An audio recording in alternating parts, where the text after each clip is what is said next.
Presentation of Fox Sports. We are Baltimore. We are Arizona.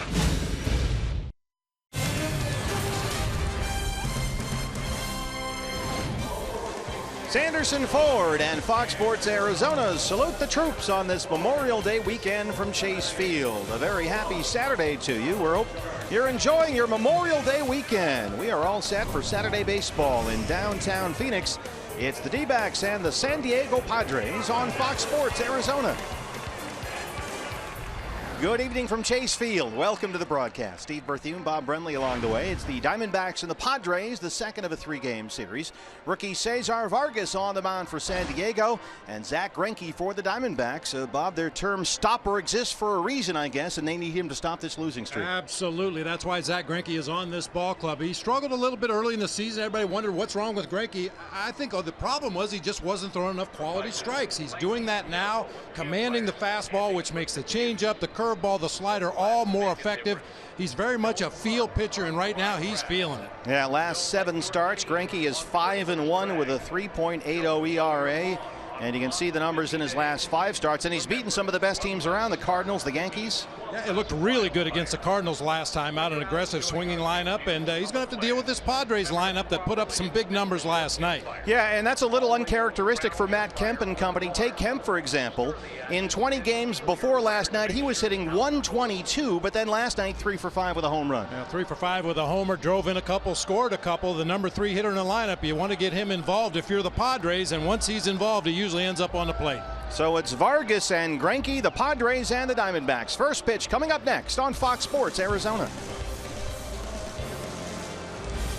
Arizona Diamondbacks baseball on Fox Sports Arizona is brought to you by CenturyLink. Switch to CenturyLink Prism TV for an advanced TV experience. Learn more at cprismtv.com. By Jack in the Box. Taste the all-new Double Jack Burger today, only at Jack in the Box. And by your Valley Honda dealers, where you'll get more standard features for less money.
Orioles, a loose D-backs bunch trying to turn things around against the San Diego Padres. Brandon Drury and company just about set to go. Jay Clam in there tonight.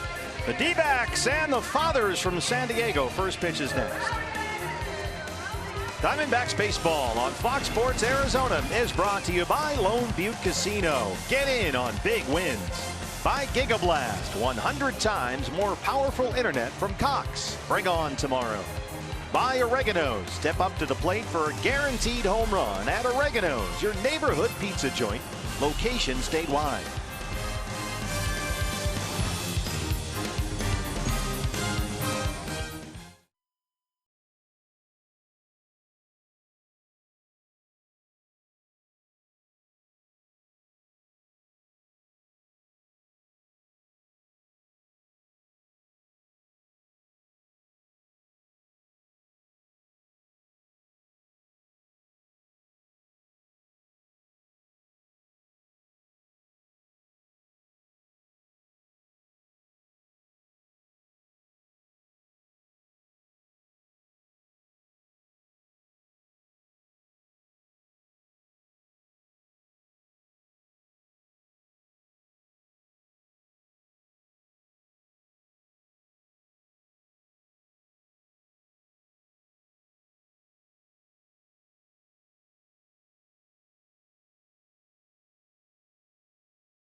It is an absolutely gorgeous Saturday evening in downtown Phoenix, Arizona. Welcome to Chase Field, where the roof and panels are open and we are set for baseball on a beautiful evening. The Diamondbacks and the San Diego Padres. Tonight, the 5th of 19 scheduled meetings between the D-backs and Andy Green's bunch.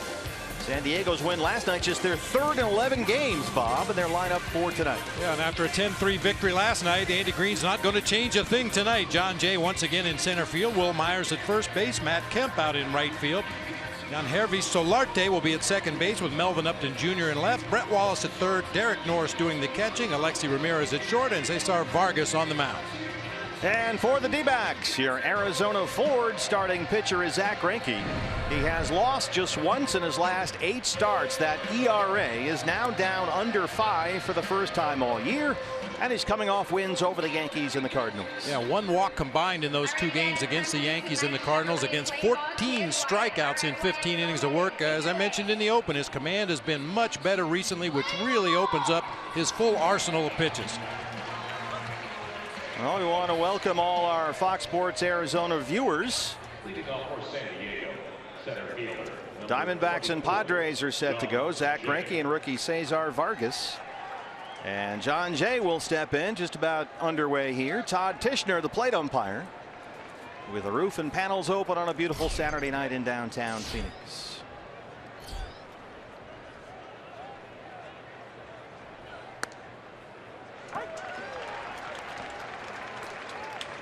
John Jay hitting .278. He's got 2 home runs. And a good night here last night. Single, doubled, and scored twice from the leadoff spot.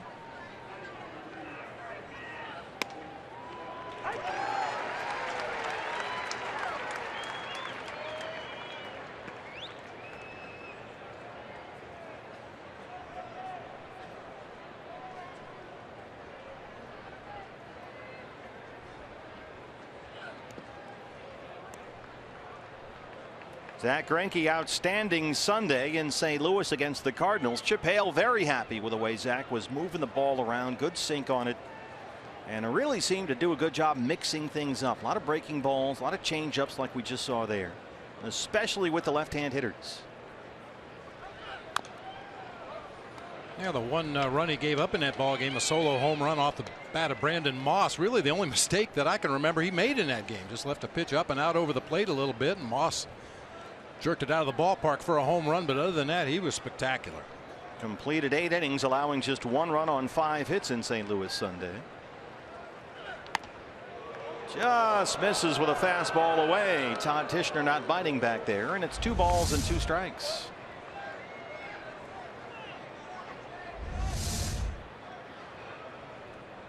It goes without saying it would certainly help Zack Greinke if he could get some of those borderline pitches to go his way. That one wasn't quite borderline.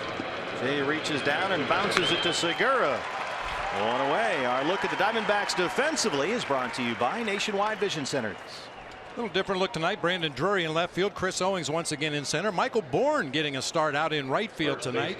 Jake Lamb will be at third base. Nick Ahmed at shortstop. Gene Segura at second. Paul Goldschmidt at first, and Wellington Castillo doing the catching. Will Myers. Diamondbacks will put the shift on. Segura will move over to the shortstop side of the bag at second. 3 infielders on the left-hand side.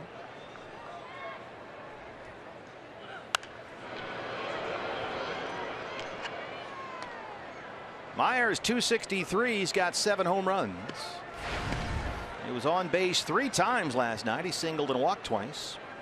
Had an RBI and scored a run. Padres put up some big numbers last night. 10 runs on 18 hits.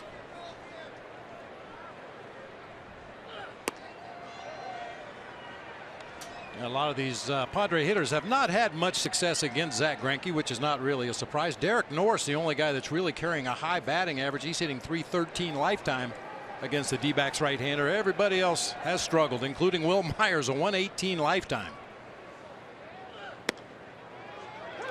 In there for a strike. 1 and 2. There you go. Hang in there.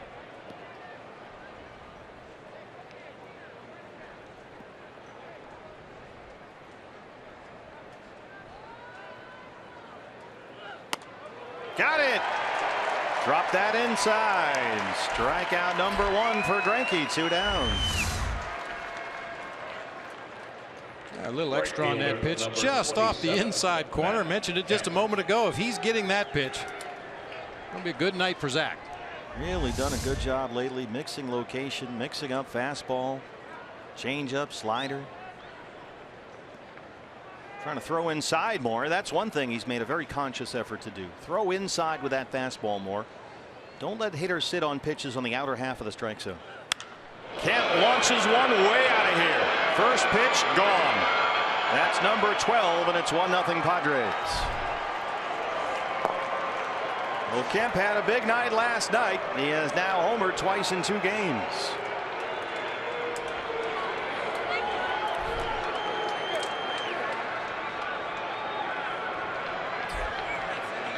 Lightning strike by the Padres there. Matt Kemp, as you mentioned in the open, had been struggling mightily coming into this series. That time Greinke misses his spot all the way across the plate. Castillo had set up outside. Pitch ends up belt high inside part of the plate, and Matt Kemp not wasting any time, jumps on that first pitch. Well, here's a guy who homered twice last night, once from each side of the plate. Yangervis Solarte. Boy, the 20 games prior to last night, Kemp had hit about $120. But last night, 3 hits, including a home run, and now he's homered in the first tonight. 1-1 on Solarte.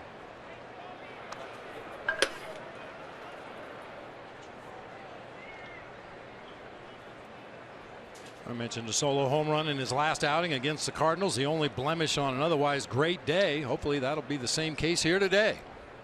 You don't mind the solo homers. You'd prefer to keep the ball in the ballpark, obviously, but solo homers are going to happen to a guy that throws a lot of strikes.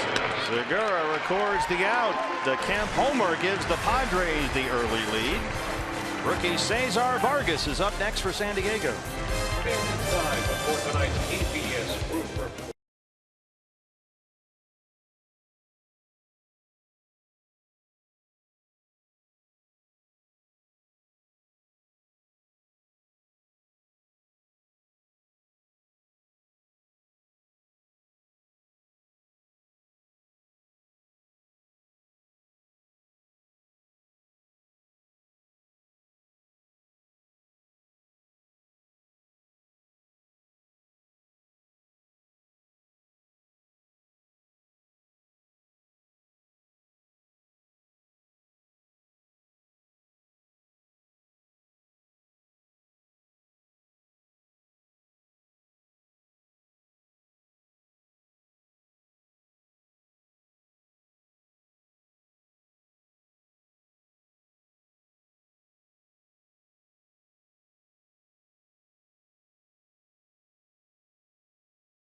San Diego the early lead. Your Arizona Ford starting pitcher for the Padres is 24-year-old rookie right-hander Cesar Vargas. Tonight just his 7th major league start, a very respectable 3.34 ERA, but still looking for his first ever win. Cutter, curveball, changeup combination from Vargas. He's got reverse splits actually. Righties hit him better than lefties. Right-handed hitters at 305 with all 4 home runs. Lefties hitting 254 without a homer. Strike one to Gene Segura. Segura hitting 313. He's got 5 home runs. Cesar Vargas has turned out to be a nice little find for the Padres. They got him from the Yankees system. And the opposing hitters have been very impressed. They say he's got that cutter that just kind of keeps moving.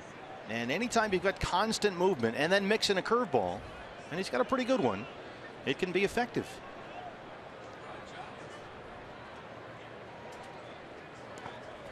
It's Segura to wave at that one in the dirt. First strikeout for Vargas. Our eye on defense for the Padres is brought to you by Nationwide Vision Centers. Same as it ever was. Melvin Upton Jr. in left field, John Jay in center, Matt Kemp over in right, Brett Wallace at third base, Alexi Ramirez at shortstop, and Hervé Solarte at second base, Will Myers at first, and Derek Norris doing the catching. Michael Bourne getting the start in right field tonight.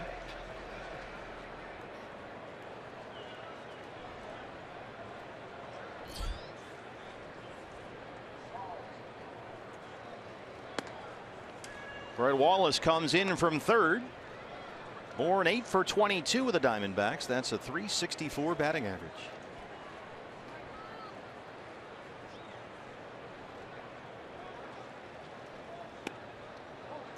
Two and 0. Yeah, we're told Vargas will use that cut fastball to both sides of the plate, to both righties and lefties. He'll throw the backdoor cutter to the left-handed hitters, trying to get them to give up on the pitch out of the zone and then try to nip that outside corner. Cesar Vargas kind of stalled in the Yankees minor league system as a relief pitcher. And the Padres gave him his first ever major league contract. They converted him back into a starter, which is how he began in the Yankee system. And prior to this season had not started a game since 2013. There's a strike. And he had made only 3 career appearances above Double-A as a minor leaguer. He had, as we said, just kind of come to a stop in the Yankee system. Padres saw something and it's worked out so far. A 1-out walk to Michael Bourne. That'll bring up Paul Goldschmidt.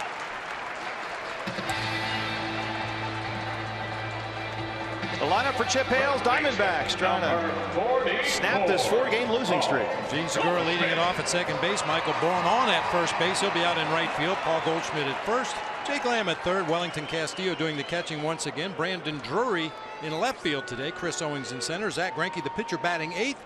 And Nick Ahmed hitting 9th.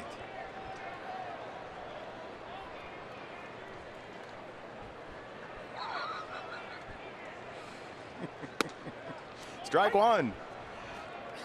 Goldie 243. He's got 8 home runs. He singled in 2 at bats last night. He came out midway through with the game got out of hand.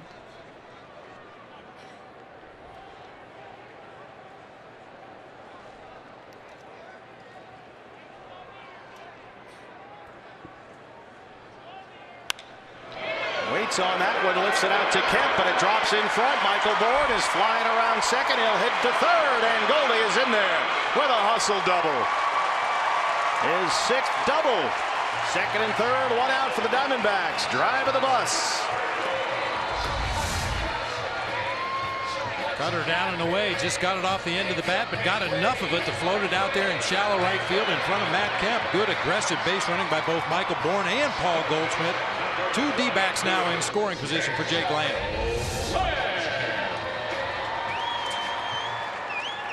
Who homered here last night, is 7th of the year. Bourne at third and Goldie at second. Jake comes in at 280 for the season. Long home run last night over the pool area in right center field.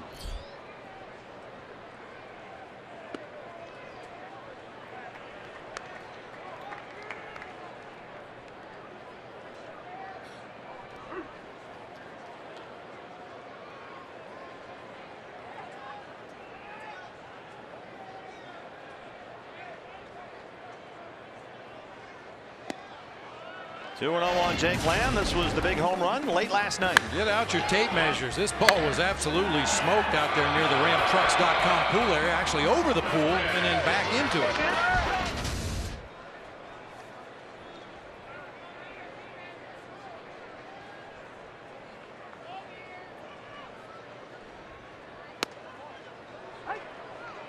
Very patient at bat for Jake. Ahead 2-0. Now 2 balls and 1 strike. He's hit safely in 6 straight games and 11 of his last 13. Saw Jake's mom here with us today. She was down on the field for batting practice.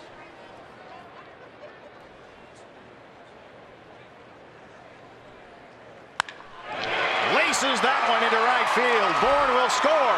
They're going to wave Goldie. Here he comes. Here's the throw. It's offline, and it's 2-1 Diamondbacks.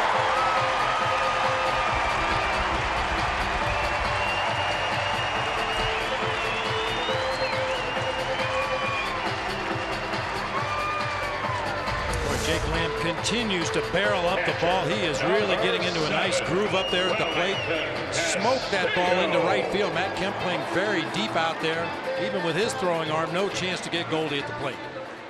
So Lamb has now hit safely in 7 straight. A 2-run single makes it 2-1, and here's Wellington Castillo.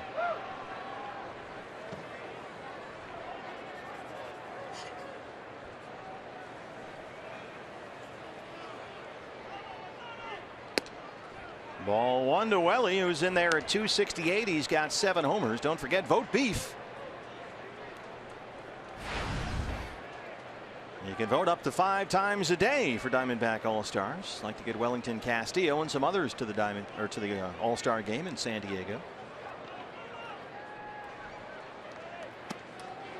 1-1. It was one of those weird nights for Wellington Castillo last night against Christian Friedrich, the left-hander. I think he was seeing the ball so good. It's what Ron Santo used to call a comfortable caller. You're seeing the ball really well. He hit it hard a couple of times, but had nothing to show for it. You go home at the end and they go, geez, how could I go 0 for 4 against that guy? He's been scuffling a little bit lately, Beef Wellington. 5 hits in his last 38 at bats.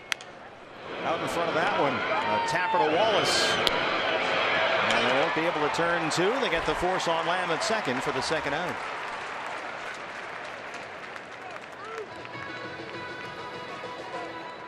Left fielder, number 27. Brandon Drury now.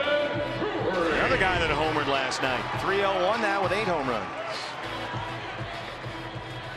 He hit his homer off former D-back pitcher Keith Hessler, who was sent down to the minor leagues today by the Padres. Lefty Matt Thornton was activated.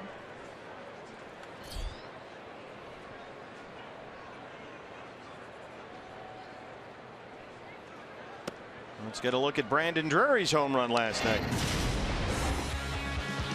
8th inning off Hessler. There it goes. More of a line drive home run as opposed to Jake Lamb's towering fly ball, but they both count the same.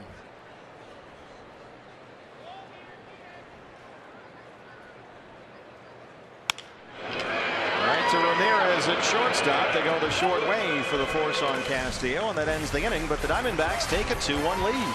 Please don't forget to visit Long Terraza, located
And Fox Sports Arizona salute the troops on this Memorial Day from Chase Field. A beautiful night here for baseball. Roof and panels open. And the D-backs have a 2-1 lead over the Padres as we are set for the second inning. Zach Greinke will work to Melvin Upton Jr., Brett Wallace and Derek Norris 5, 6 and 7. Matt Kemp a solo homer for the only Padre run so far.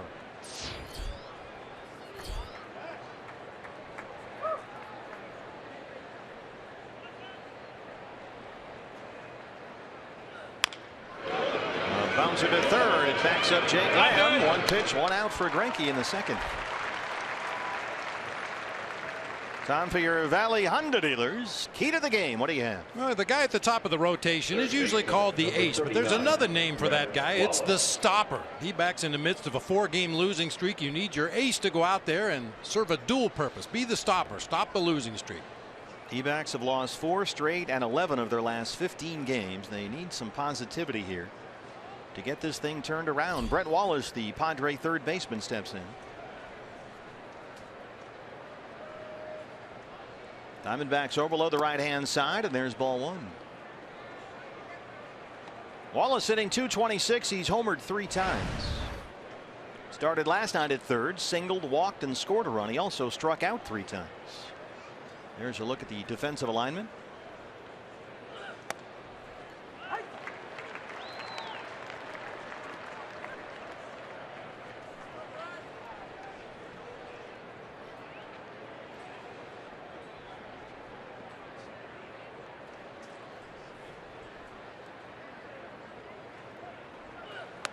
Well, I wonder with Jake Lamb playing third base but in the shift, if at some point, maybe in spring training, you have your third baseman just take ground balls at second and maybe practice turning double plays, because it seems to come up an awful lot now. I think you'll see more and more of that moving forward. I think the Diamondbacks did some of that in spring training, but with so many pull shifts on now, it's something you really have to consider, all the possibilities. What happens if a ground ball is hit to the weak side of the infield? Then what happens?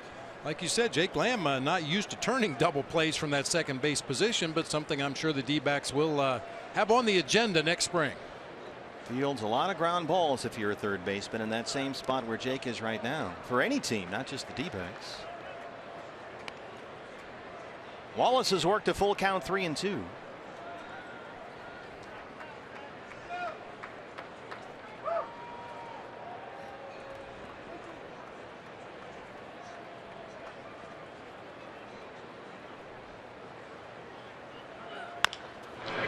Bounced into that shift, and there is Jake Lamb. That's a 5-3 putout from about 15 feet away from first base. Hey fans, a D-backs home run tonight means a free jumbo jack tomorrow at participating Jack-in-a-Box locations with the purchase of a large drink. Well, Jake will go back over to his normal position as the catcher Derek Norris steps in.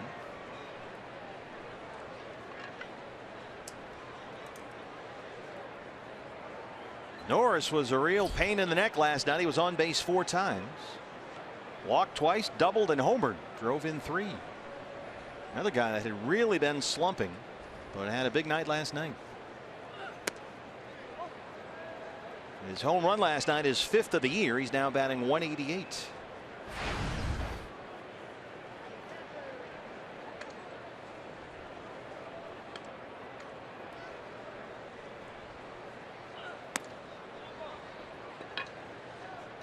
I was just thinking earlier today about when the Pirates came to town earlier this season, and those guys were all talking about, man, it's nice to hit here, you know, because that ballpark in Pittsburgh, PNC, has a huge gap in left center and deep fences, and they like coming into this little ballpark here in the desert and slugging the ball all over the park. I got to believe the Padres feel the same way.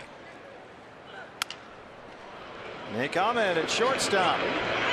3 ground ball outs for Zach Greinke, who's got a 2-1 lead.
The smell, the cinnamon wafts up from underneath our broadcast booth. The Wetzel's Pretzels here at the ballpark. Does that make your mouth water? It does. I love those things. Those things are so good. Bottom 2 at Chase Field. D-backs lead the Padres 2-1 on this Memorial Day weekend. Hope you're having a good one. Hey fans, when the D-backs win, you win at Papa John's. The day after every Diamondbacks win, you get 50% off your regular menu price online order at Papa John's. Enter promo code D-backs50 at papajohns.com. Chris Owings in center field tonight, leads off the second against rookie Cesar Vargas. Jake Lamb's 2-run single in the first has made it 2-1 D-backs.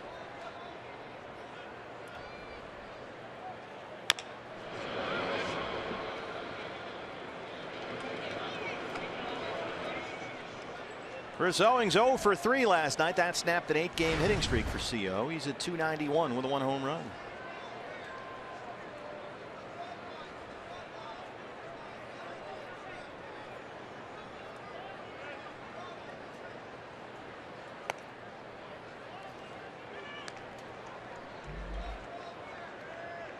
We haven't seen CO try to bunt for a base hit in a long time. The only reason I say that is Brett Wallace had some issues down there at third base last night. He kicked one ground ball and managed to recover in time to get the out. There's a flare along the right field line, and it drops in fair. Chris will have to stay put at first. Long run for Matt Kemp, and Owings has a single to lead off the second. Perfectly placed. Wasn't hit particularly hard, but put it in a good spot. Kemp just couldn't get there quickly enough. About 6 to 8 inches into fair territory right there for a leadoff single for Chris Owings. Yeah, Bob, I think you're right about Brett Wallace. I mean, no offense, he's not exactly Brooks Robinson down there. He may get a chance here with Zach Greinke up there. We are assuming he's going to sacrifice bunt, but we know Zach can swing the bat as well. Batting 8th tonight, Nick Ahmed in the 9-hole. Wallace in at 3rd. Squares to bunt, pulls back and takes a strike. 0-1.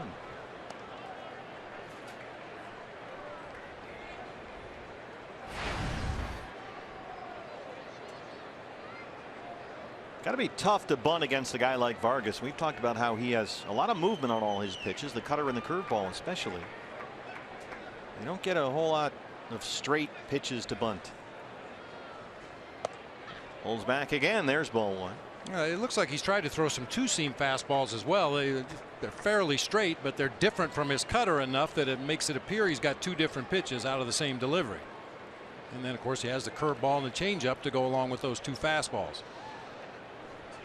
Zach Greinke is going to go all the way down to Matt Williams' third base box just to have a real conversation here.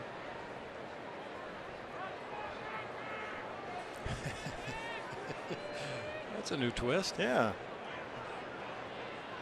Step into my office. Wallace still a couple of steps in on the grass at 3rd. A pickoff attempt coming at first base here. Anytime the guy runs all the way down to the third base coach's box, that's a little bit of a red flag for the other team. Let's just throw a pickoff move and see what they do next. I don't think Zach went into all that trouble just for nothing.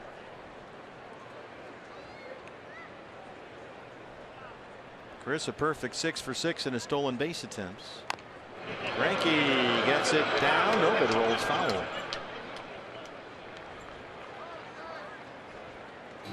So now it's 1-2.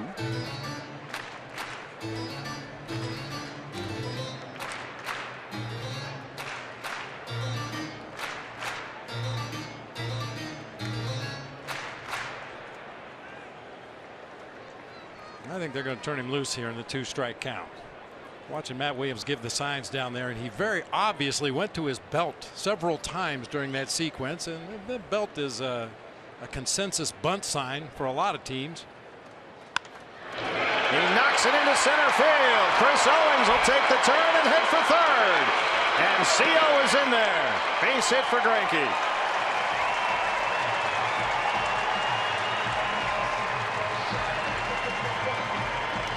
He helps his team in so many ways.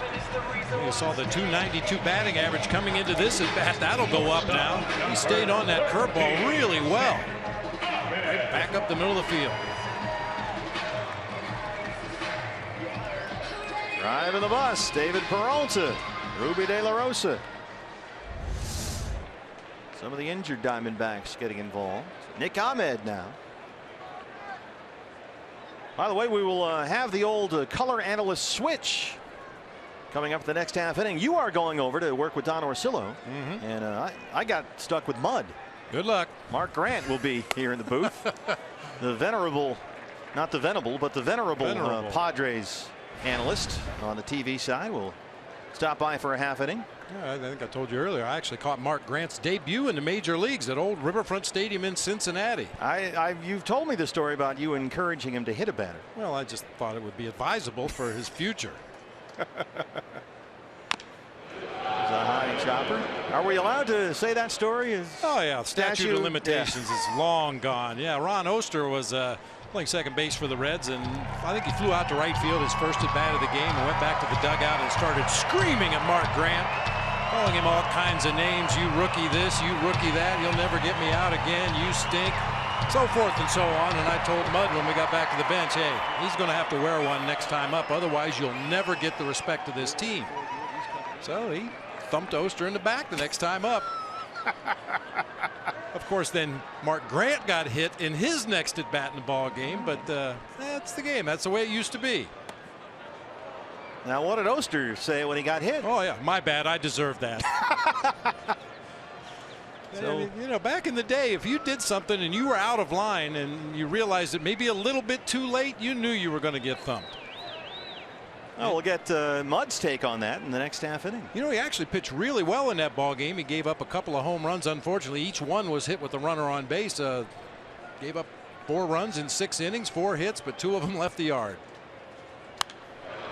That's in the seats and out of play, and it's 2-2 on Nick Ahmed. Well, Mud is always you're getting a chance to talk to him, and we see him 19 times a year. You know, enough is enough, but. It's always fun to talk to him. He is one of the great personalities along the way. The 10th overall pick of the 1981 draft on a Joliet Catholic in Illinois. Now, how did he get the nickname Mud? Just you know, Mudcat Grant, that used to pitch back in the day for the Twins and the Indians and a few other teams, I believe. And since his last name was Grant, he just shortened it to Mud. It kind of fits, I have to say. An 8-year career in the big leagues. The Giants, the Padres, the Braves, the Mariners, the Astros, and the Rockies. 2-2 on Nick. Owings at third and Greinke at first. Was he a good pitcher? What was it like to catch Mark Grant? You know, he reminded me a little bit of Archie Bradley.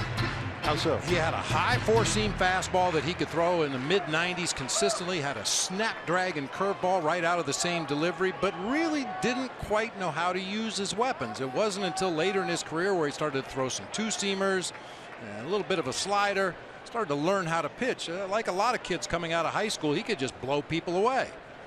But you get into professional ball where the hitters are just as good as you are, and suddenly that high fastball wasn't playing quite as well. But he figured it out and had a nice long career, like I'm sure Archie Bradley will too. Really good at bat here by Nick Ahmed. He's worked to count full 3-2. Still nobody out. And after singles by Owings and Greinke to open up the second.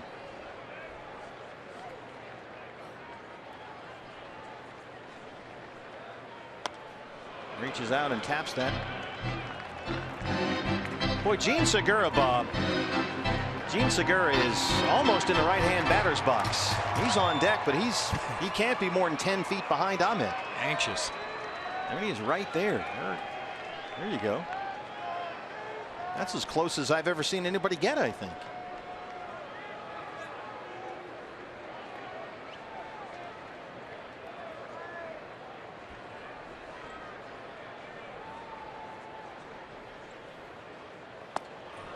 Boy, Nick Ahmed worked a walk. That was a tremendous at bat by Nick. And the bases are loaded with nobody out for the top of the order. Gene Segura. That'll get Darren Balsey, the pitching coach, out there.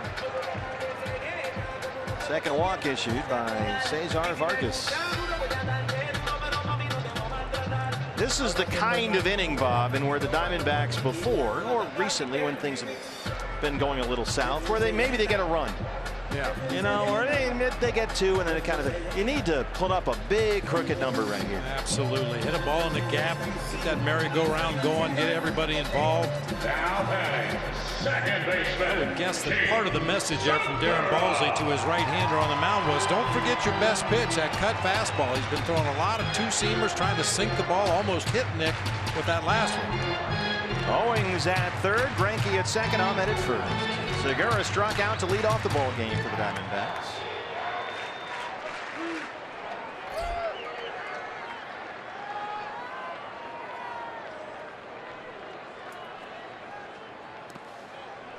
Hey fans, anytime the D-backs score 5 runs or more, Taco Bell is giving away 3 free tacos with the purchase of a large drink between 4 and 6 the following day at participating locations.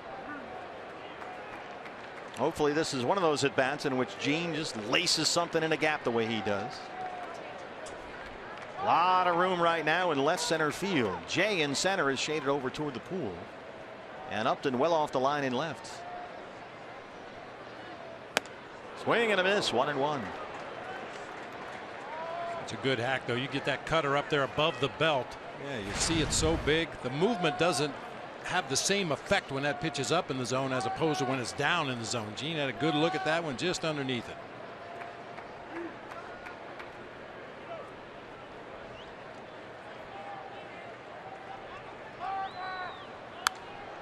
One of the things that Andy Green has said he really likes about Cesar Vargas, he likes the cutter and he likes the curveball. Both those pitches play, but the way Andy said, the main thing he likes with Vargas, it's a low heartbeat. He says he's very relaxed on the mound, just like he's pitching back home in Mexico. Doesn't seem to get rattled or phased. And he's going to need that right here. Bases full, nobody out.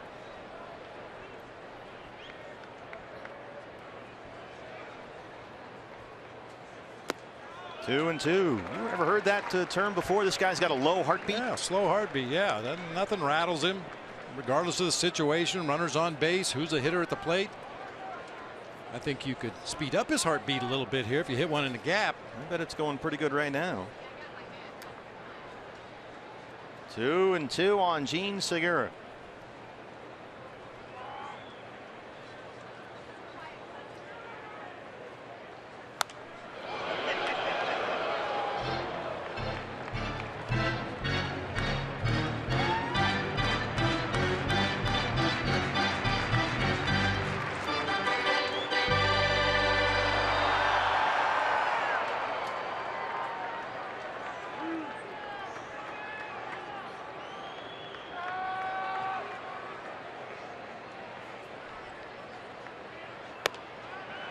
Well, the Diamondbacks are really making Vargas work. 6 of the first 9 D-backs hitters have reached base safely against him.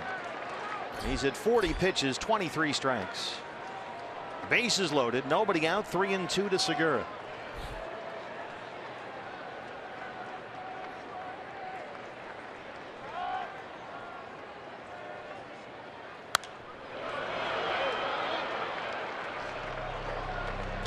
Another good battle going on here. Gene Segura lets that ball get so deep sometimes you wonder if he can get a bat on it, but manages to foul it off to the right side, stay alive, and hope that Vargas will make a mistake on the next pitch.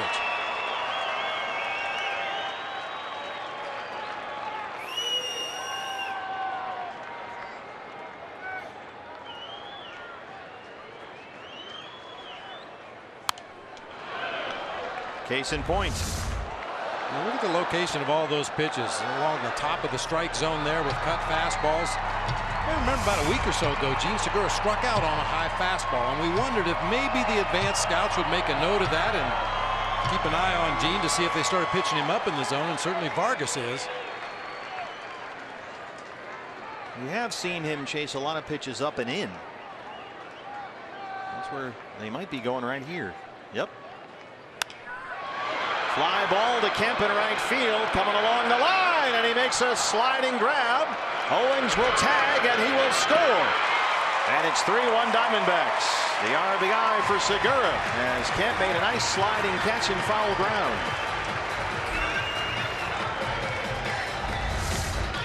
Long run once again for Matt Kemp, who was playing deep out there, anticipating Segura hitting the ball his way. And once he leaves his feet right there, that's off to the races for all the Diamondbacks base runners.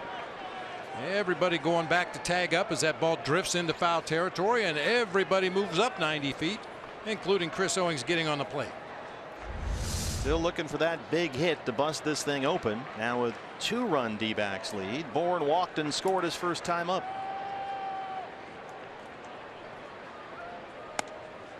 Strike one.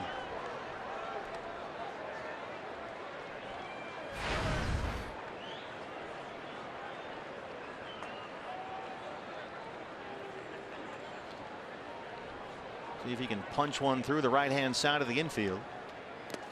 He's shown a real knack for that during his brief time with the Diamondbacks.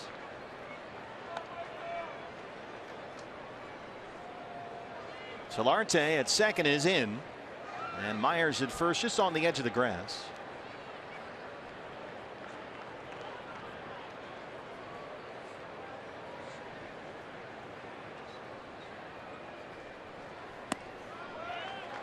Two and one. He's ahead in the count. Michael Bourne, for his career in these situations, just about a 300 hitter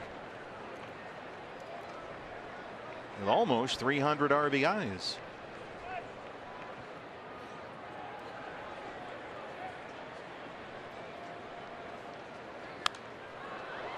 Two and two.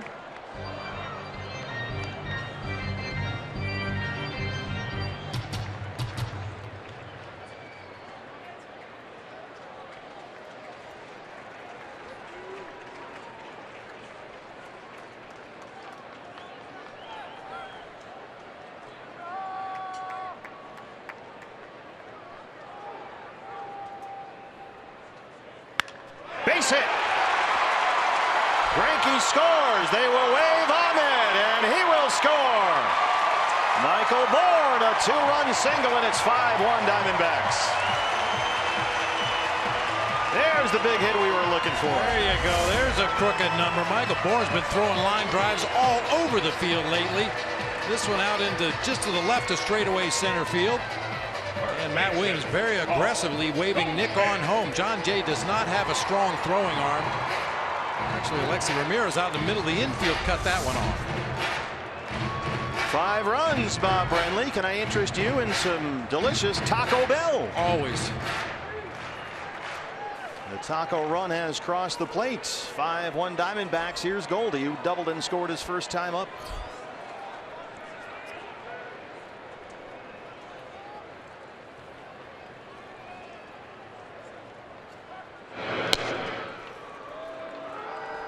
And don't forget a delicious Diet Pepsi with that. Here is the David Peralta Cups. This month's cup at Chase Field. It's all about the product placement.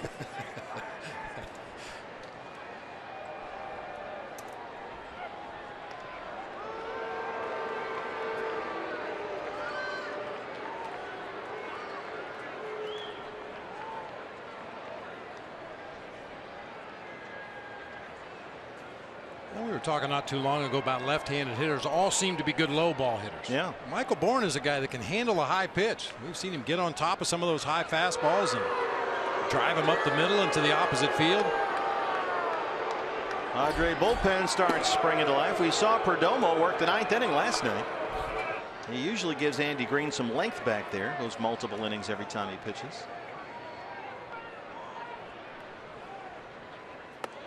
Up and into Goldie.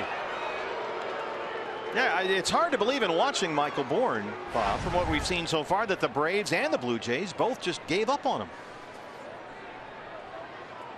Well, you never know what's going to trigger that comfort factor, and for whatever reason, Michael seems to be very comfortable here in Sedona red and teal. Sure does. Goldie, there it goes, way back. Goodbye. That's number 9, and it's 7-1 D-backs.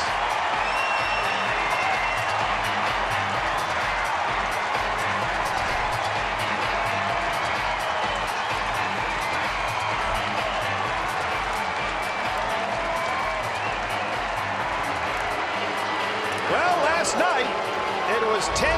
I guess turnabout is fair play. Oh, man, just absolutely tomahawked a high fastball here. You rarely see Goldie turn and burn like that on an inside fastball. 421 feet right down that left field line. Jake Lamb, who drove in the first 2 D-backs runs, steps in. That really was a jumbo jack, courtesy of our friends at Jack in the Box.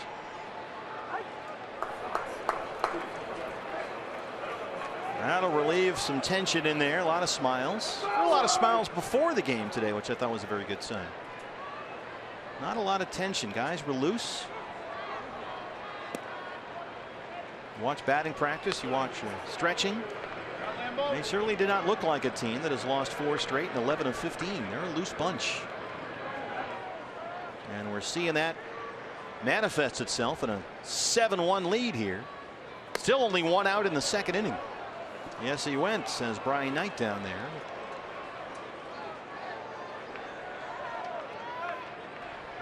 Mark Grant, Padres TV analyst, joins us in the next half inning. Bob Brenly will exchange booths. He'll work with Don Orsillo over there. Don in his first year doing Padres TV after a long and extremely impressive tenure with the Red Sox.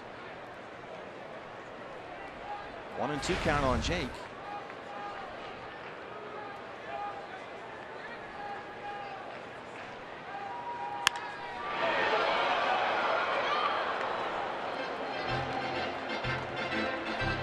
Well, the D-backs during this 4-game losing streak were desperately looking for some clutch hits. They were 4 for 32.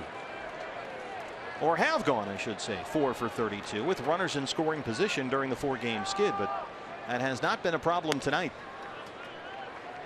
Some big hits when they really needed them, and they've opened up a 7-1 lead.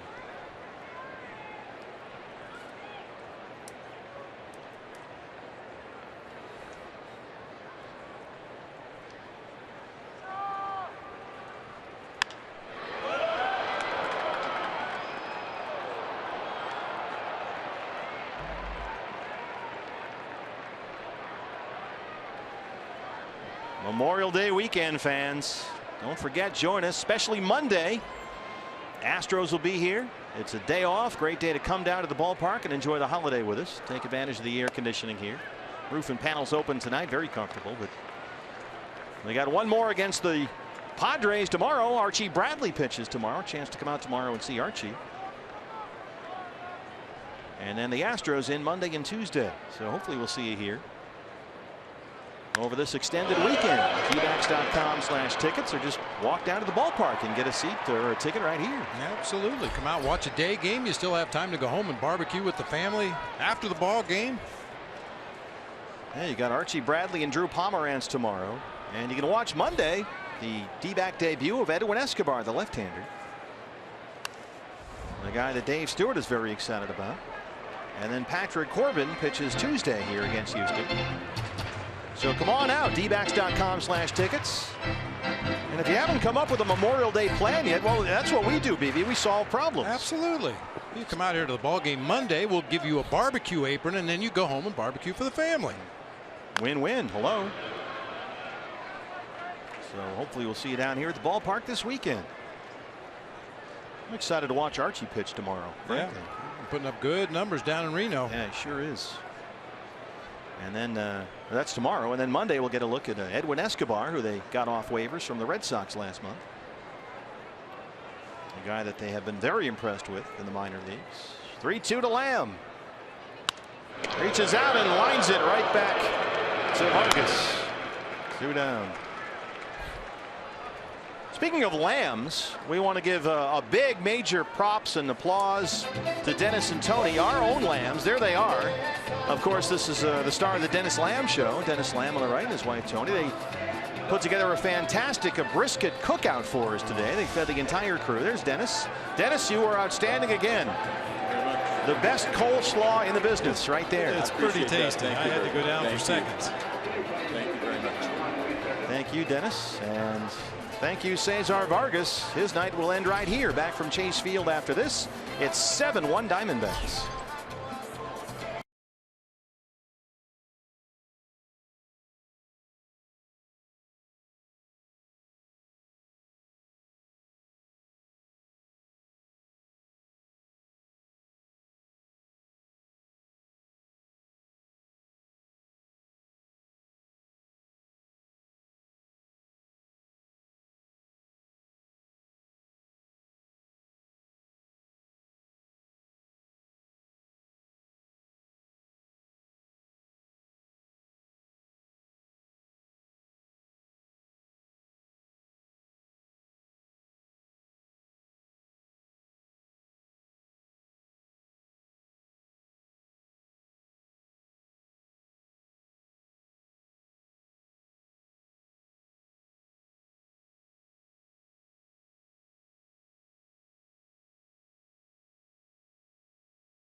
here at Chase Field, where the D-backs lead the Padres 7-1, still batting in the second inning. Wellington Castillo up there with 2 outs, and there's strike 1 from the new Padre pitcher. We saw him last night. It's the right-hander Luis Perdomo. He came on to work the 9th inning last night, but he usually gives Andy Green some length. In fact, he made his first career start in the big leagues earlier this month at Milwaukee. And last Sunday against the Dodgers, he worked 5 innings in relief, so he could be in there for a while. At least that's what Andy Green is hoping. Yeah, threw 21 pitches in that ball game last night. Power, sinker, slider, changeup combination. Perdomo was the one that served up Jake Lamb's home run in the 9th inning last night. And he's ahead of Beef Wellington 1-2. Padres TV analyst Mark Grant joins us in the next half inning. Bob Brenly will do a half inning with Don Orsillo on the Padre TV side. So we'll talk to Mud about his ball club. And knowing him, who knows what else? World events, politics, fashion. Yes, well, he is a fashion icon. He has some of the most interesting belts you've ever seen. And shoes. Yeah, he dresses like Judge Smales from Caddyshack. Well, it was a big inning for the Diamondbacks. They get 5. Couple of big hits. Michael Bourne started it off really with this 2-run single. And then Goldie crushes his 9th of the year. We head to the 3rd. It's 7-1 D-backs.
Third inning, Diamondbacks lead the Padres 7-1 as Alexei Ramirez leads it off for San Diego. And it is my great pleasure to introduce the great TV analyst for the Padres. It's Mark Grant. Mud, although I have to say I'm very disappointed. Why is that? Well, because you notice how I'm dressed. I have the nice golf shirt on with the Diamondback logo. So I have one question for you, sir.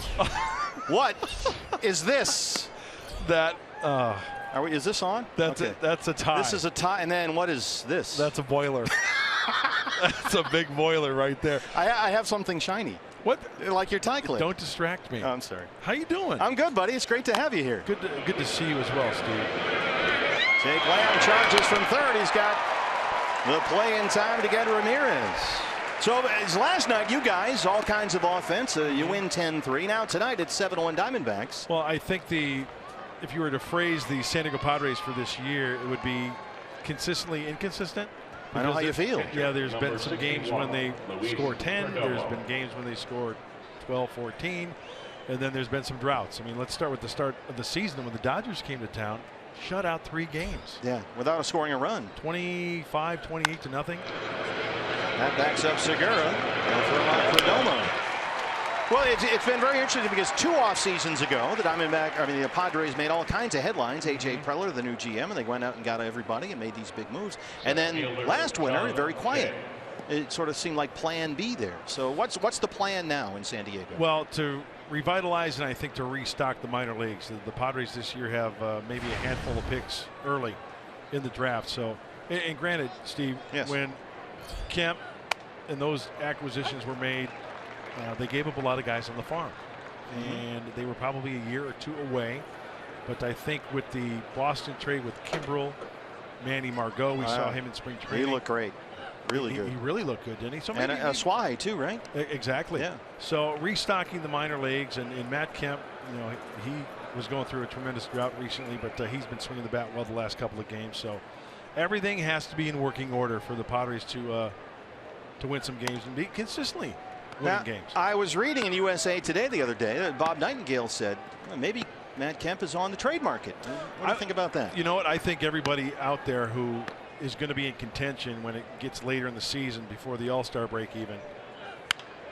I think teams are going to be calling A.J. Preller, the general manager, and inquiring as baseball would be brought to San Diego this summer for the Midsummer Classic. Can't wait to see that. A great venue, of course. But I hear rumors of James Shields. Right. Matt Kemp. Pitching and offense. Names are going to be thrown out there, no doubt. Jay rolls one to Ahmed at shortstop. Can you stick around? Absolutely, I would love to. I don't want to cheat you here. It was a quick inning because Greinke's been so good. Absolutely, I would love to. All right, thanks. Mark Grant back with more when we come back.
Lead the Padres from downtown Phoenix, Copper Square, 7-1. MLB.TV Premium, the #1 live streaming sports service, delivers everything you've come to expect and more. Watch every out-of-market live in HD on over 400, that's 400 supported devices.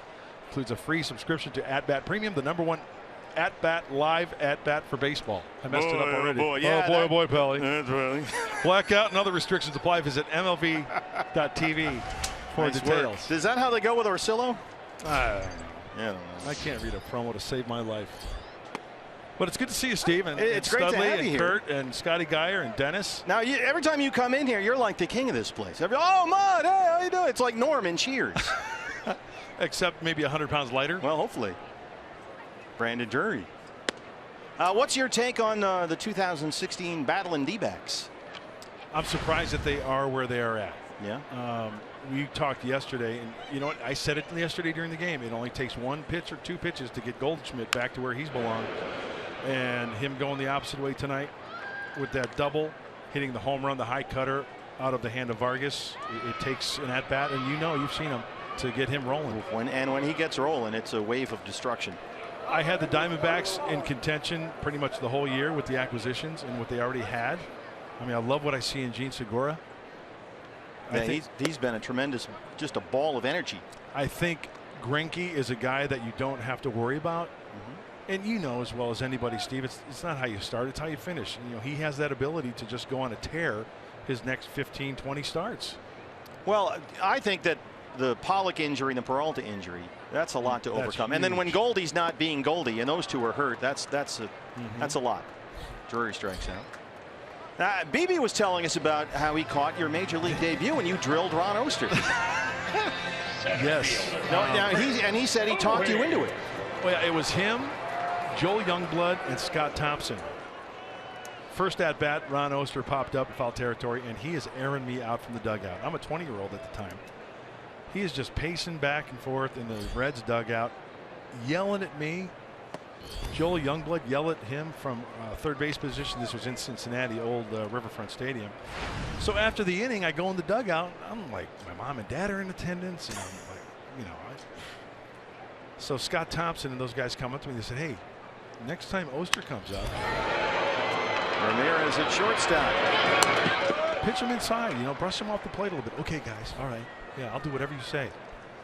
Well, he came up the next time, and I drilled him in the ribs. But BB said, "Hey, you got to hit him."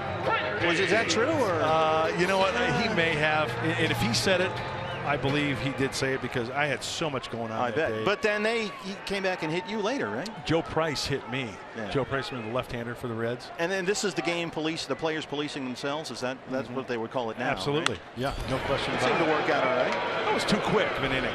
Well, it's beyond my control. I only have the authority to keep you here for one inning. But it was great. Thanks for buddy. Thanks for letting me come in your booth, and thanks Arizona for letting me come in your households. And I love Arizona, the Grand Canyon State. We have commercials we have to run. The great Mark Grant.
We are back at Chase Field.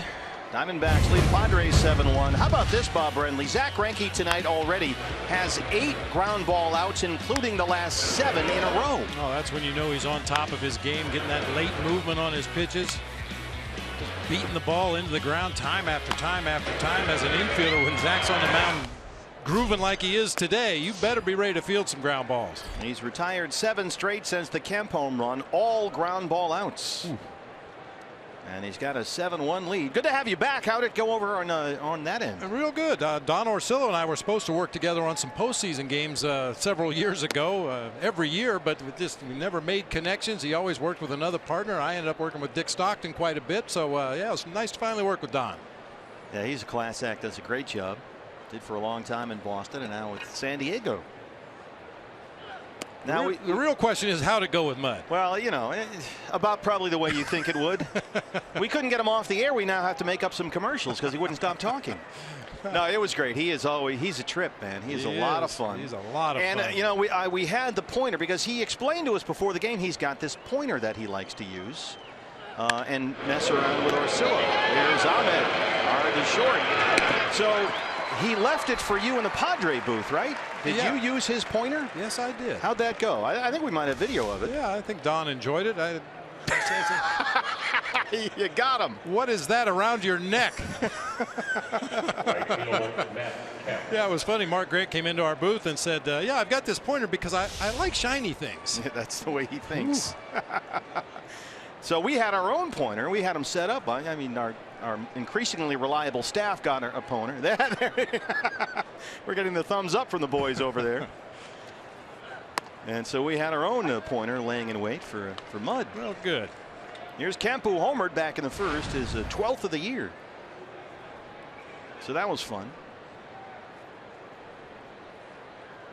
He did not. He said he didn't remember you telling him or insisting that he hit Ron Oster. He said there was too much going on. He couldn't process it. Everybody basically was telling. Well, you know, his eyes were spinning around in his head. When we left the advance meeting, I just told him, hey, forget everything you just heard. Just throw what I tell you to and try to hit the glove as often as you can. Hey, as you can imagine, a guy making his debut, he was wound tight. Yeah, that's what he said. Another ground ball out. Jake Lamb at third. Greinke has the ground ball rolling here. He's retired 9 straight, all on the ground. Second baseman. You get a guy throwing ground balls like Zach Greinke. You think a team would ever consider pulling an outfielder and bringing in another infielder? You talk about an exaggerated shift. You could put 4 guys on the left side. He's got 11 outs so far in the ball game. 10 of them are ground ball outs. You're on Hervey Solarte. But that was fun. It's always fun to see Mud, and wish him all the best along the way. We'll see him a lot this year.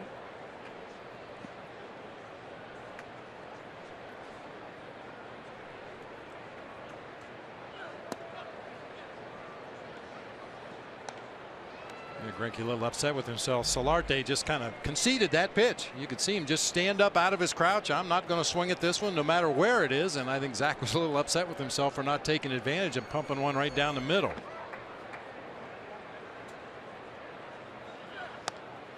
The 2-0 is in there for a strike. Solarte, a switch hitter. And last night he hit home runs from both sides of the plate in consecutive innings. Only the 6th Padre hitter ever to homer from both sides of the plate in the same game. Last guy to do it was Chase Headley 4 years ago. And he homered in the 5th inning, batting right-handed against Robbie Ray, and then in the 6th inning, batting left-handed against Josh Colminter. 2-2. Time for the Coors Light Cold Hard Facts. Zach Greinke against the Padres, pretty good. 13 starts, 1.64 ERA. And those are the Cold Hard Facts brought to you by our friends at Coors Light. 2-2 on Solarte. This is headed for the corner, but it's leaking into the seats and out of play.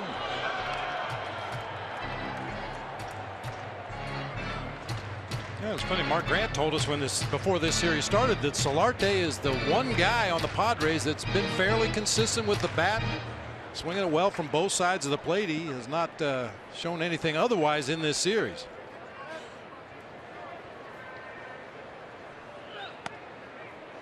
Missed there, and it's a full count, 3-2. Yeah, Andy Green said, you know, he missed almost 40 games with the right hamstring strain, Solarte. And Andy Green said they really missed his personality, his energy, his life. The fly ball out to Brandon Drury. And Zach Greinke has retired 10 consecutive Padres. He's holding a 7-1 lead.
Field where the D-backs lead the Padres 7-1 in the 4th inning. Fans Friday, some of the world's biggest soccer stars converge in the U.S.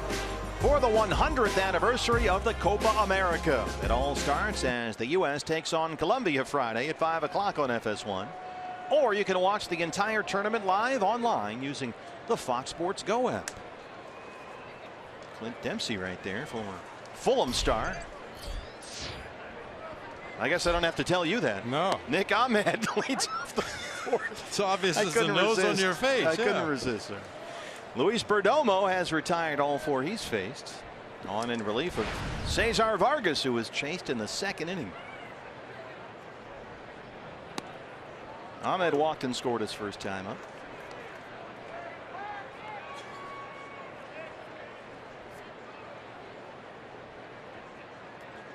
It turned out to be a very short night for the rookie Cesar Vargas. Tagged for 7 runs, all earned on 6 hits. He got only 5 outs. And that's the 3rd strikeout already for Luis Perdomo. Yeah, I guess Nick to chase a bad pitch here. Breaking ball off the outside corner. Never really was in the strike zone. Ends up in the dirt.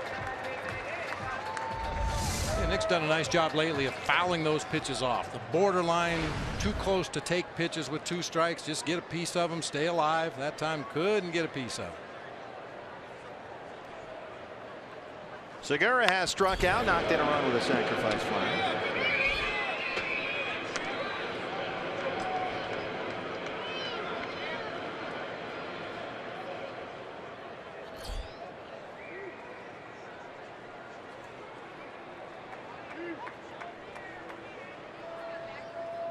Oh, watch out. It hit him in the head again.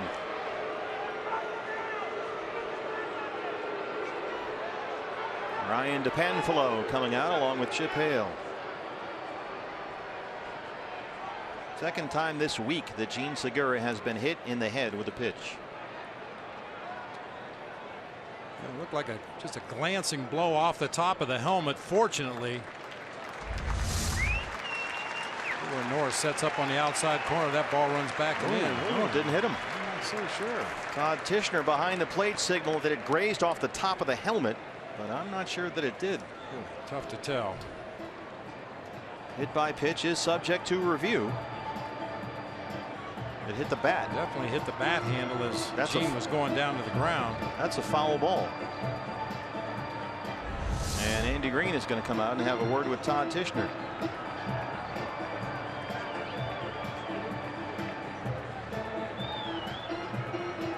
Andy's not convinced that it hit Gene Segura, and they aren't going to challenge the call. And no sound of it really hitting all that much other than Derek Norris's glove.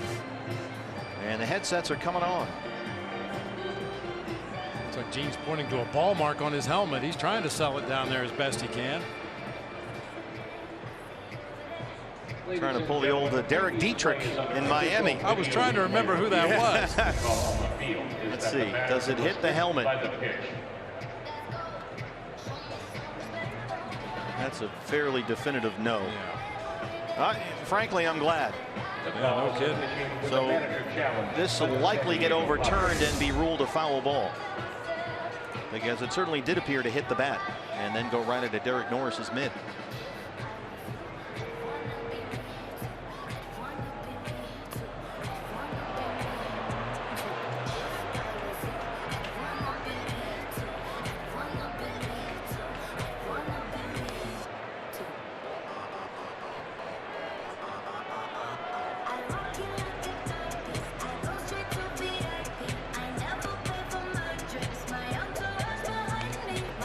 Same 2 teams here tomorrow. Come on out, fans. dbacks.com/tickets and watch Archie Bradley.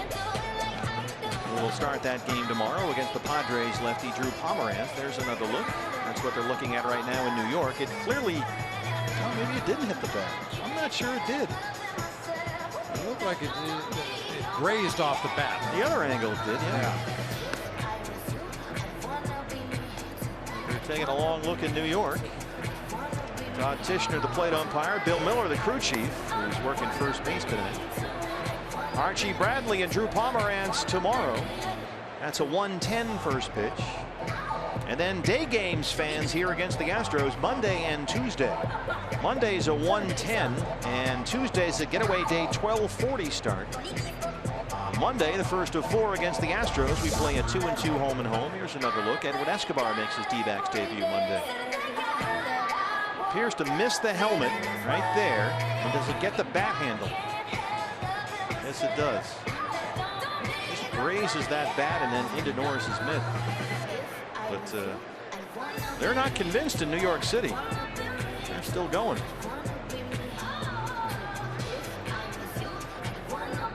Let's take a listen. I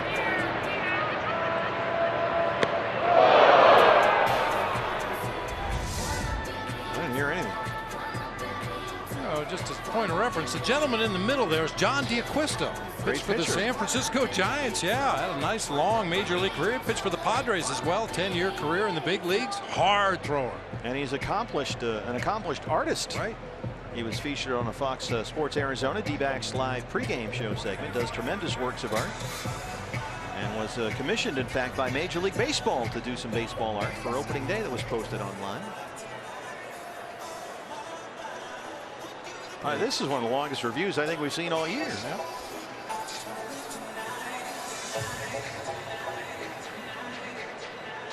I went to Great Falls, Montana to start my professional career with the Giants rookie ball club. We wore hand-me-down uniforms from the big leagues. Yeah. And of course the big leaguers, you've got your name stitched into the waistband of your pants and your name on the tail of your shirt. And I actually wore John D'Acquisto's pants in rookie ball. Does he know that? I don't believe he does. I'll have to let him know next time I see him in the lunchroom.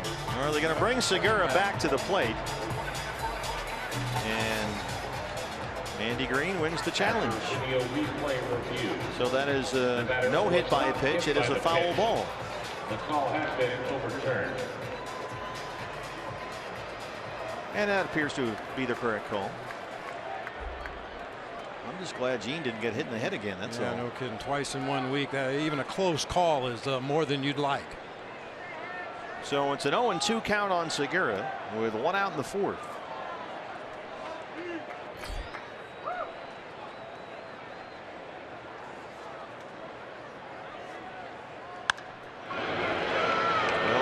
At first, beats Segura to the bag. 2 down. Time now for our Jimmy John's delivery of the game. We've been waiting in the 2nd inning for the big hit to kind of break things open, and Michael Bourne delivered a 2-run single. Such a quick swing for Michael Bourne, and I mentioned at the time a good high fastball hitter. Just tomahawked that one into center field.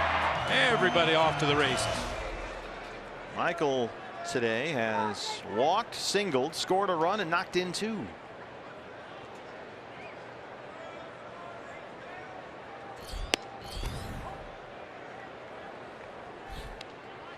Signed by the Diamondbacks on May the 10th. He was released by Atlanta in early April, picked up by the Blue Jays, and then about a month later they let him go. And he's been a very nice fit and a good pickup by Dave Stewart in the front office here. 9 for 23 as a Diamondback. Played good defense. Stolen bases. He's bunted. Done a little bit of everything. 2-time Gold Glover and All-Star.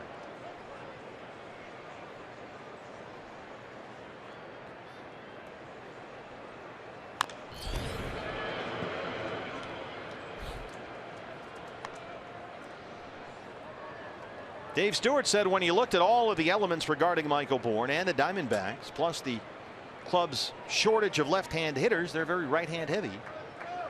There's Stu and Deshaun Watson. That kind of made the difference in the decision to bring Bourne here. And he's got another base hit, Michael Bourne. He's on board for the 3rd time. That ends a stretch of 6 in a row retired by Perdomo. First baseman, Paul Goldschmidt. Big night for Goldie. He's halfway to the cycle. An opposite field double. He scored a run in the 1st. And then he smashed a 2-run homer to left in the 2nd, his 9th of the year. And it looked a little something like this. Boy, have we missed that. Yeah, no kidding.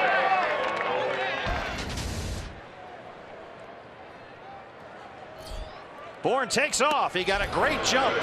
And he's in there. Michael Bourne, 3 for 3 in his stolen base attempts this year.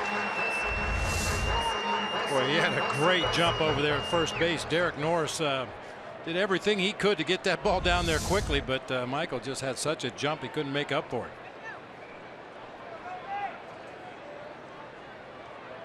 And Norris has got a very good track record of throwing out attempted base stealers. He's one of the best in the business back there. 0-2 on Goldie. One thing I've been watching with Derek Norris, after he gives the sign to his pitcher, he sits very still right in the middle of the plate and then kind of walks into his setup.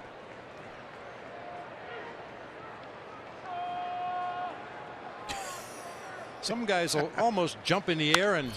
Oh, Will Myers, what a play! That was an extra base and an RBI.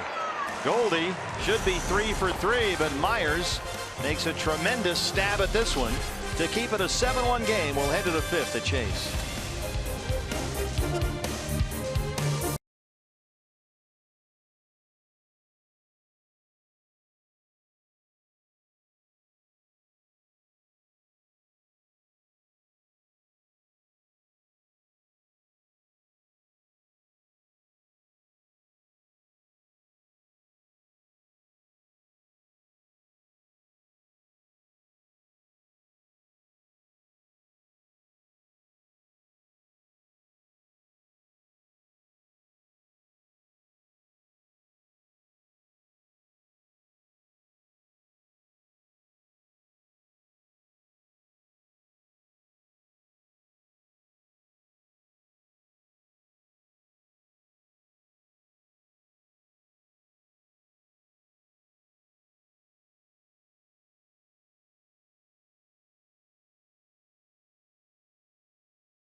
One lead as we head to the 5th inning. And coming into tonight's game, well, there was a lot of talk amongst the fans and the team alike looking for answers to the D-backs' recent struggles. Well, according to Brad Ziegler, you need to look no further than the players themselves.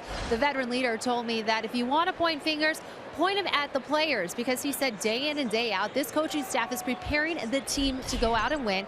They're just not executing, and the players admitted to me they were frustrated, but they're trying to strike a balance, keeping those emotions in check with a sense of urgency. And guys, I think we're seeing that tonight. They're playing loose but on the attack early. Yeah, trying to get things turned around after losing 4 straight and 11 of 15. Did you see Todd Tischer there?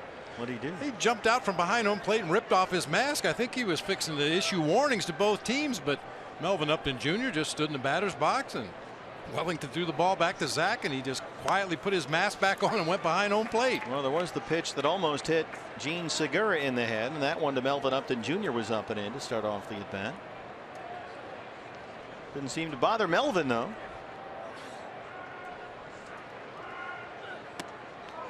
One and two. Let's take a look. That's the first pitch to Melvin Upton. Never mind. He just kind of did a Rodney Dangerfield there. He was the only one that seemed upset. Missed away. It's 2-2. I like that. Don't overreact. You know, I mean, the pitch up high to Gene Segura. Fortunately, no damage done. As we come to find out, it didn't even hit his helmet. And Zach Greinke just pushed Melvin Upton off the plate. He didn't throw at his head. He didn't try to hit him. Just keep him honest. Let him play. Reaches out and lifts it to right center. That ball drops in, rolls to the wall. Melvin Upton Jr. will stop at second. That's his 6th double, and that ends a stretch of 10 in a row retired by Zach Greinke. Well, that is not a bad pitch. Down below the bottom of the strike zone with some movement away from the right-handed hitter. Upton just reaches out there and gets enough barrel on it to sneak it into that gap in right center. Just the second hit for the Padres, and the first since the Matt Kemp homer in the first. Brett Wallace now grounded out his first time up.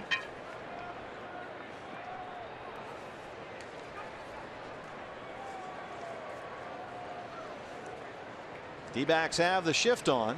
There's nobody home at second base for Greinke to throw to. Nick Ahmed is over there. But he's on the first base side of second. Jake Lamb near the bag at third. And Segura out in right field.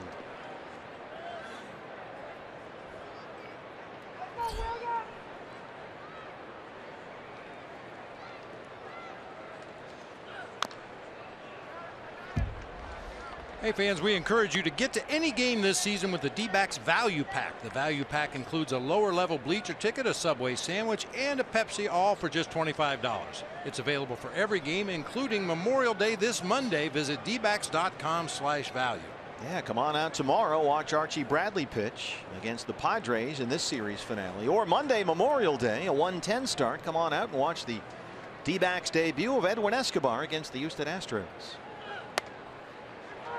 0-2 on a former Astro, Wallace.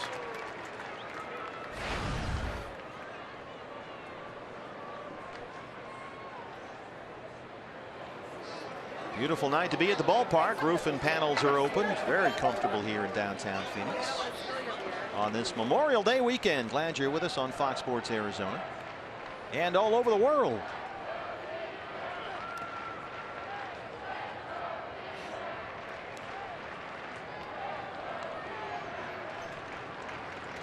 Zach Greinke with a 7-1 lead. He's given up just 2 hits. And he's lost just once in his last 8 starts. Wins over the Yankees and the Cardinals his last 2 times out.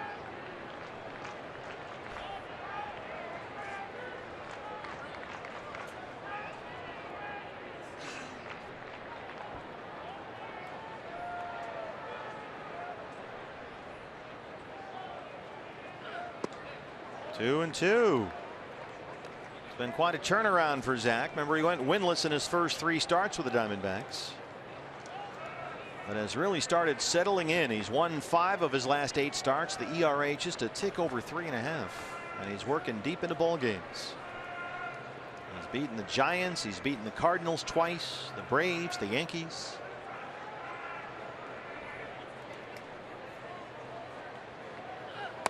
Got him. He strikes out Wallace. Just the second strikeout for Greinke.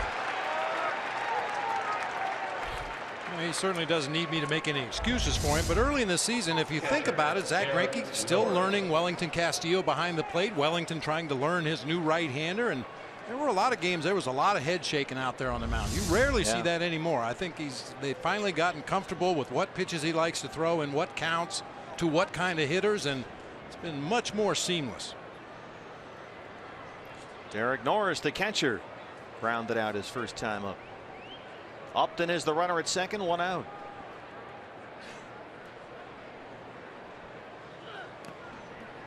Yeah, Greinke last pitched to Chase Field 2 starts ago. That was against the Yankees, and boy, he was outstanding. 3 runs on 5 hits in 7, and during one stretch in that ball game, he retired 12 hitters in a row in 17 of 19. And he was dominant in St. Louis Sunday. 8 innings, gave up just 1 run on 5 hits. And said after that ball game, the last 2 starts have felt good. Little adjustments that he's made here and there. Nothing out of the ordinary. He said, look, just pitching better in general is how he put it. Not being as predictable, mixing it up more, making better pitches is how he put it. More curveballs, more changeups, throwing the fastball in and away to both right and left-hand hitters. Mike Butcher, the pitching coach.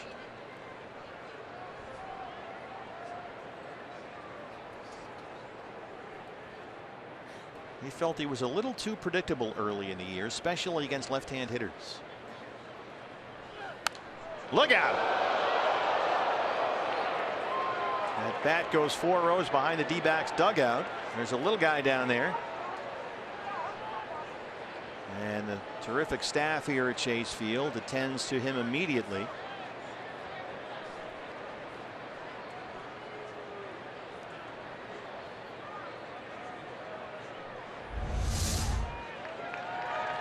And everybody is just fine.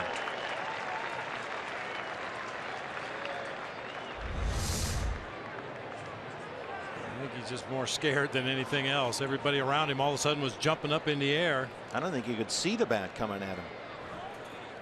Thank goodness. Yeah.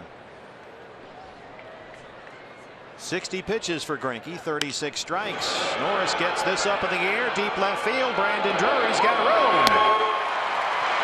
Upton tags and heads for third. 2 down. You know, you mentioned Zach Greinke's full arsenal of pitches, and we're going to show you what they look like. This is the fastball. Now it's fairly straight, sometimes has a little cutting action. It's a changeup right here. Watch the movement on this changeup as it gets into the hitting zone. And one thing about that changeup, he throws it extremely hard, and this is the slider. Breaking down and away from a right-handed hitter. He also will occasionally roll a big curveball up there, but that changeup is kind of unique. It's only about 4 or 5 miles an hour off of his fastball. Most guys try to get about 8 to 10 miles an hour difference between their fastball and changeup. I think Zach Greinke throws his a little harder because he's searching for soft contact. He wants the batter to hit the ball. He doesn't want him to swing and miss. He wants him to put it in play weakly. And we've seen that tonight. A tremendous run of ground ball outs. Alexi Ramirez. And again, we've talked about the idea that Zach wants to pitch inside a little bit more. Hitters had often been sitting very comfortably in there, waiting for something on the outer half that they could drive the other way. So Greinke is making a concerted effort to come inside with that fastball a little more often. You know, those are the percentages on all those pitches, and recently he's had all of those available every time he steps on the rubber. Swing and a miss by Ramirez. Well, Greinke has said with that changeup, Bob, that you mentioned, he just thinks it's a better pitch when it's at that velocity. He doesn't worry about the difference as much as the quality of the pitch, he says. Yeah, some guys would call it a batting practice fastball. You know, not your best heater, but, you know, it's fairly straight, has a little movement at the end. Ramirez gets this up in the air, but once again, Brandon Drury has room. So a couple of uncharacteristic fly ball outs in that inning for Greinke, who maintains a 7-1 lead.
It's presented by Gila River Casino. Zach Greinke has been tremendous. So has the Diamondbacks offense. They chased rookie Cesar Vargas in the middle of the second inning. Right now they lead at 7-1. And here are the lovely Mike and Vanessa to check out the latest headwear you can get here. Mike is modeling the cap that the Diamondbacks will wear on Monday, right, Mike? Nice. To celebrate Memorial Day. You can buy that hat at the team shop right here at Chase Field. And the beautiful Vanessa has our D-backs tribal cap. Native American Recognition Day, fans, is coming up June 11th here at Chase Field. And if you arrive early to the D-backs game against the Marlins, you can add this cap to your collection, courtesy of Gila River Casinos. Get your tickets at dbacks.com. Those are two really cool hats. Yeah, very nice. You guys have, I got to say, a tremendous job. I mean, this has been we've sort of stumbled into this. Yes, Mike is learning. Vanessa. Vanessa has the moves. Mike, I'm not sure what you have, frankly. We just hope it isn't catching. Yes, thank you. Thank you, guys. The great Mike and Vanessa who do such a good job here entertaining the fans and running all the between innings activities. That's Mike Big Game Bauer. So add those caps to your collection. Diamondbacks will be wearing that the camo look on Monday against the Astros when Edwin Escobar makes his D-backs debut. And there it is. You can buy those all kinds of versions. I mean, look at all those different kinds of hats right in the team shop here at Chase Field. Take your pick. All kinds of looks. Now I can see you wearing that. Maybe not. Jake Lamb batting cleanup, leads off the 5th. Yeah, that's dangerous for somebody that wears a hat every day. Oh man, I have to monitor myself when I go into the team shop. Yeah, you're a big hat guy. Yeah, well, I have a need for a hat here. The sun's hot, and I don't have enough coverage on top. Well, what are you saying? 2-2. Padres have the shift on for Jake Lamb. And last one in the first inning, he belted a 2-run single into that shift. 3-2 pitch. Chops that one the other way. Let's take a look at Jake Lamb in the first. After Bourne had walked and Goldie had doubled, down 1-0. He gives the Diamondbacks the lead. Right on the fair.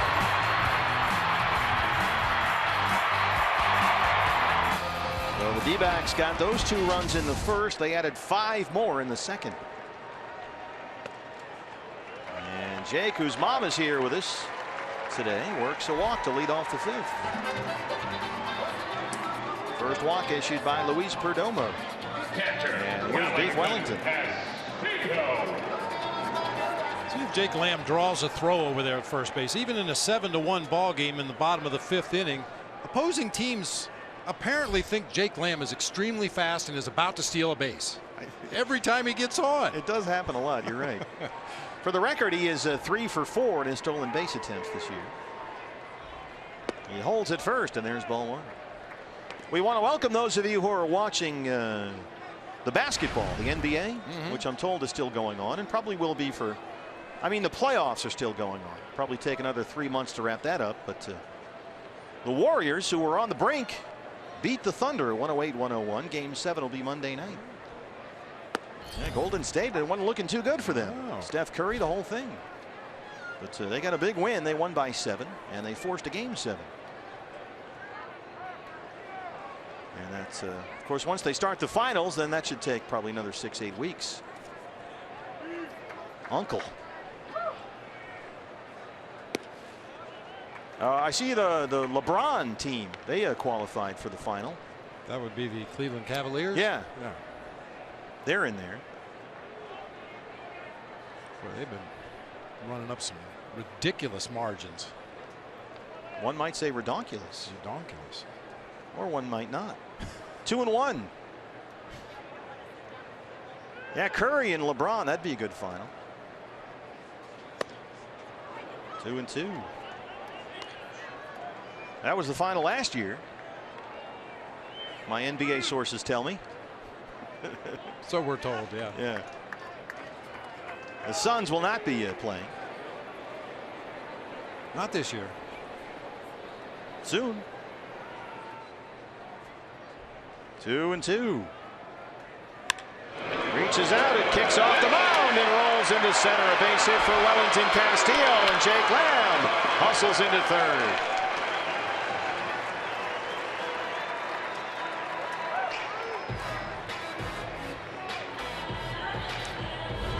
He had so many good rips at Christian Friedrich, the lefty, last night. This time he gets a breaking ball off the plate away and reaches out there, hits it right off the end of the bat, off the mound, on into center field for a base hit. John Jay a little slow getting to that ball, and Jake Lamb runs right in his face to third base. Well, time for Brandon Drury to get in on the act. He has gone 0 for 2 so far. Struck out his last time up against Perdomo.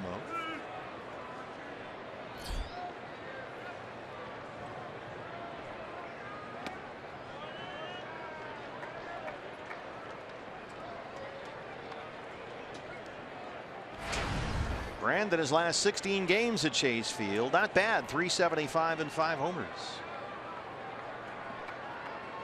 And Brandon was saying after last night that, yeah, there's definitely a sense of urgency among the Diamondback players right now, no doubt.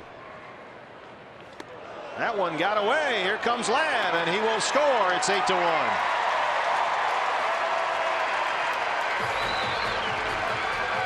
Off the glove of Norris, it rolled to the backstop. Castillo goes into second, and it's a 7-run D-backs lead. Well, another head-high pitch. This time it's a breaking ball that just got away from Perdomo. Never took any break at all, and Derek Norris just barely gets leather on it. Jake Lamb will scoot home from third base, and Wellington Castillo now in scoring position at second.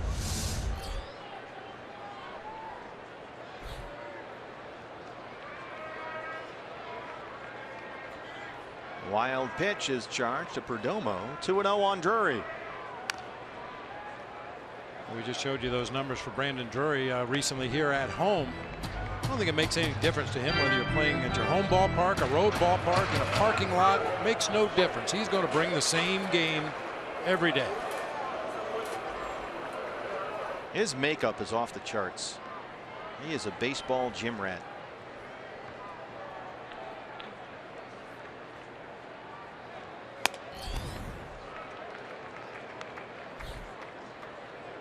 I always think of that story about Rogers Hornsby back in the day, who would never go to the movies because he thought it would hurt his eyesight. Yeah. And Brandon's he's got that same attitude about the way he goes about his business. He takes his profession very seriously.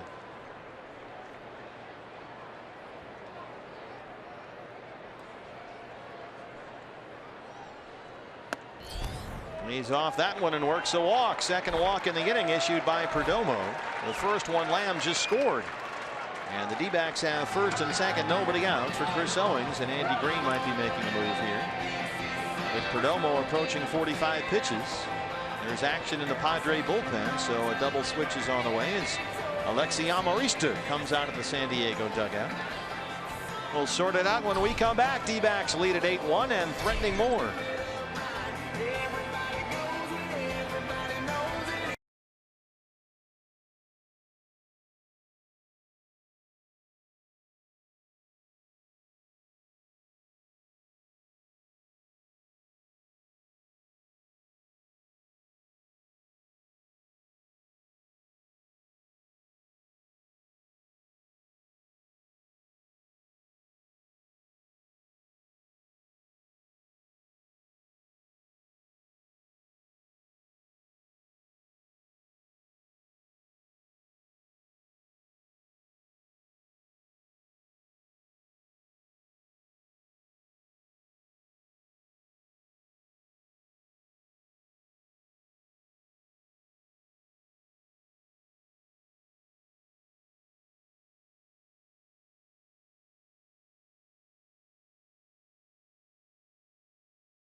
On Fox Sports Arizona is brought to you by CenturyLink. Switch to CenturyLink Prism TV for an advanced TV experience. Learn more at cprismtv.com. By Jack in the Box. Taste the all-new Double Jack Burger today, only at Jack in the Box. And by your Valley Honda dealers, where you'll get more standard features for less money. Beautiful night for baseball here at Chase Field. New pitcher for the Padres, the left-hander. It's Mr. Hand. Brad Hand, part of a double switch for Andy Green. Alexi Amarista takes over at shortstop, replacing Alexi Ramirez. He'll bat ninth, pitcher's spot now eighth in the Padre order. Castillo at second, Drury at first, nobody out. And here's Chris Owings, who has singled, scored a run, grounded out. He's 1 for 2. There's a strike, 0-1. And a nice patient approach by the Diamondbacks hitters tonight. They've drawn 4 walks in this game. 3 of them have scored already. And Brandon Drury on base down there at first.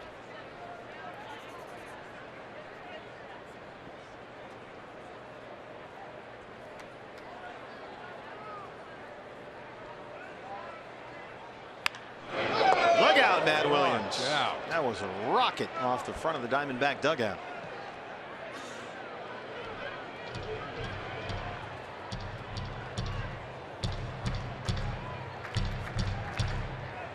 Been a very productive month at the plate for Chris Owings. Since May the 5th, he's hit better than .330 with 9 extra base hits. Down 0-2.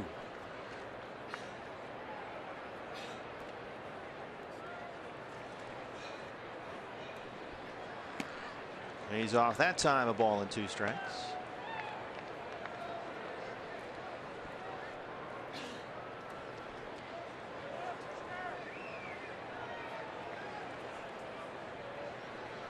Chris Owings fan club in the house. Oh, see what you did there with the WIN. I like it.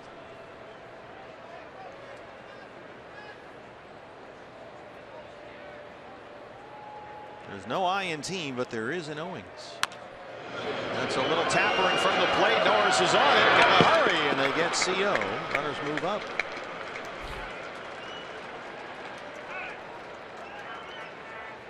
So that worked out like a sacrifice bunt. Second and third, 1 out for Greinke, who singled and scored in the second. He's 1 for 2. Padres will have their infield drawn in with Zach at the plate. Good opportunity to drive one through there, maybe get a couple more runs on the plate. Castillo, the runner at third, down there with Matt Williams. Brandon Drury at second.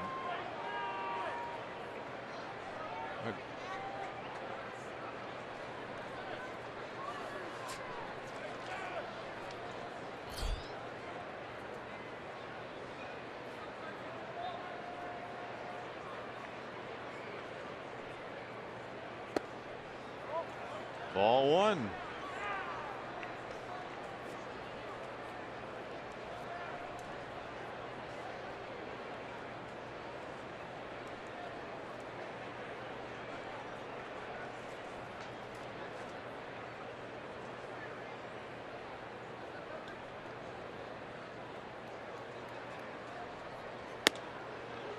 In there for a strike, 1-1. Brad Hand, big lefty out there, 6'3", 220. A former second-round pick by the then Florida Marlins. See the numbers for Greinke at the plate since the All-Star break last year.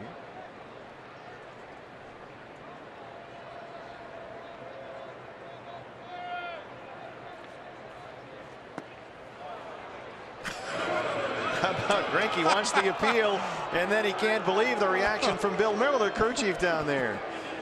That's a pitcher's natural instinct on a check swing, even if it's your own check swing. Yeah, I thought the catcher was supposed to do that. Watch Greinke. Did he go? Check it. Look, he'll tell you I didn't go, and then watch Zach's reaction. Ugh. I tried. Here's the crew chief, Bill Miller, down at first base. 1 ball and 2 strikes. He gets rung up on a borderline pitch by Todd Tishner behind the plate. First strikeout for Mr. Hand. Missed his spot all the way across the plate. That's what probably made it look farther outside than it really was. Derek Norris had slid in underneath the hands of Zach Greinke, and Hand threw it all the way across the plate. Nick Ahmed walked and scored in the second. He struck out his last time up. Brad Hand, a longtime Marlin, was waived by Miami last month, picked up by the Padres April 8th.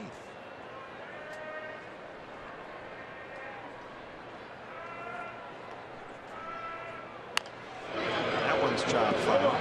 And has put up some decent strikeout numbers in relief. He's got 31 strikeouts in less than 25 innings.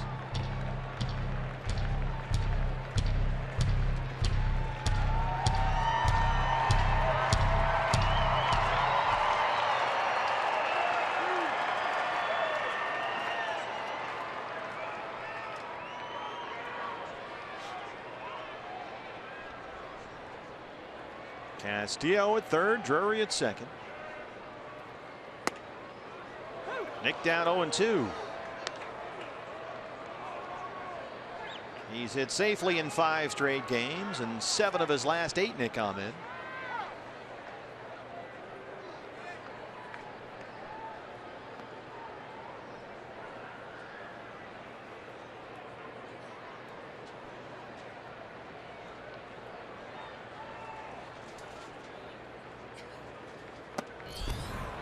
Got him to strike out. Diamondbacks strand 2, but they add 1 more, and we'll head to the 6th inning.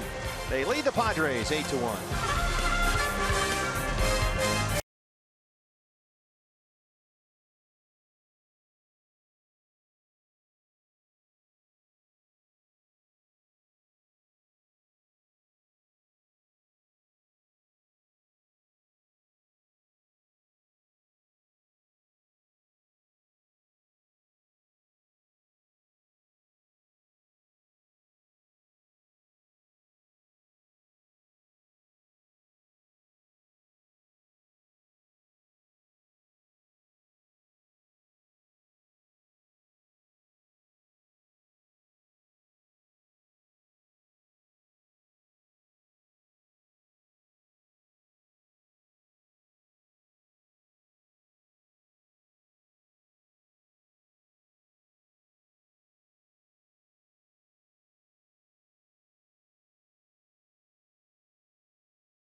Where the D-backs lead the Padres 8-1. You'll recall last night, BB, during the Legends race, Randy went down hard, face first as he crossed the finish line. Well, the big unit came out tonight, and he was bandaged up. He was on crutches. It was more of a ceremonial thing.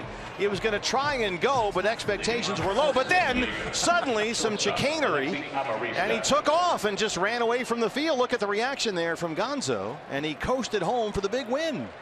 He bamboozled the rest of the Legends. Complete bamboozlement there. He's got a knee pad on. His head's all taped up. He looks like he just went 12 rounds with Mike Tyson. And nobody will shake his hand now. They're all horrified at his behavior. Alexi Amarista leads off the 6th against Zach Greinke. First at bat tonight for Amarista, who was double switched into the game at shortstop. He's hitting .233. Popped up in his only at bat last night. Sends this one out to Bourne in right field, backing up, and it's over his head.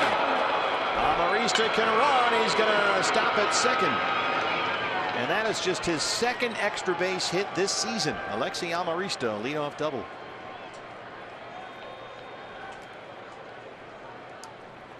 Looked like that ball fooled Michael Bourne a little bit. It certainly fooled me. It didn't sound like he hit it that good off the bat, but that ball carried a long way out to the warning track right in front of the 376 mark. Michael is really upset with himself out there. Well, many times outfielders use their sense of hearing as much as their sense of sight, and he probably heard the same thing I did. It didn't sound like solid contact, but the ball really carried well. John Jay 0 for 2. He is twice grounded out. Sends this one out to Bourne as well. He won't get that one either. It's over his head. Amarista had to hold up at third. They'll send him home. And it's an 8-2 ball game. Back-to-back doubles open up the San Diego 6th.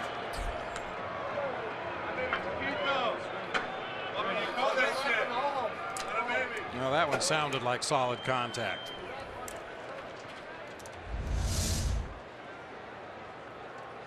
Just a center cut fastball trying to jump ahead in the count right there, and another drive over the head of Michael Bourne in right field.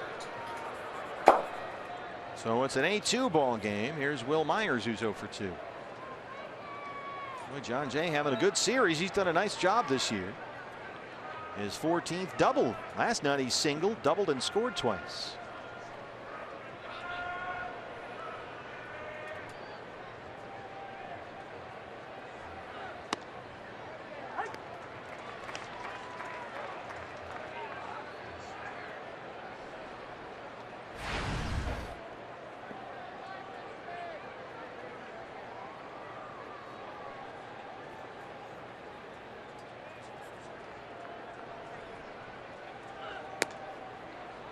If you were with us last night, Will Myers had every finger on his left hand taped up between each knuckle.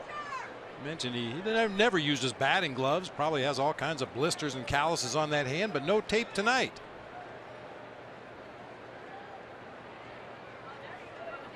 Starting to get more fly balls against Zach Greinke. He has 10 ground ball outs and was rolling. He retired 10 straight at one point earlier in the ball game, all on ground balls, but they're starting to get a little more fly ball outs against him right now.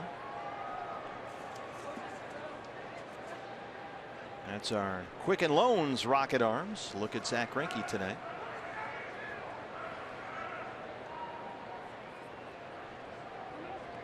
Two fly ball outs ended the 5th. And two doubles have opened up the 6th. So starting to get it up in the air against Zach. 2-1 to Will Myers. That one misses, and it's 3 balls and a strike.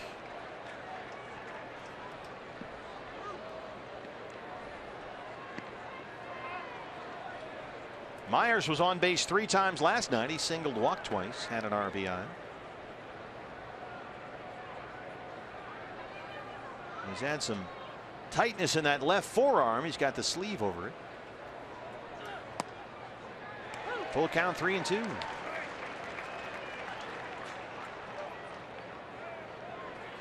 Matt Kemp, who homered in the 1st after homering last night, is on deck.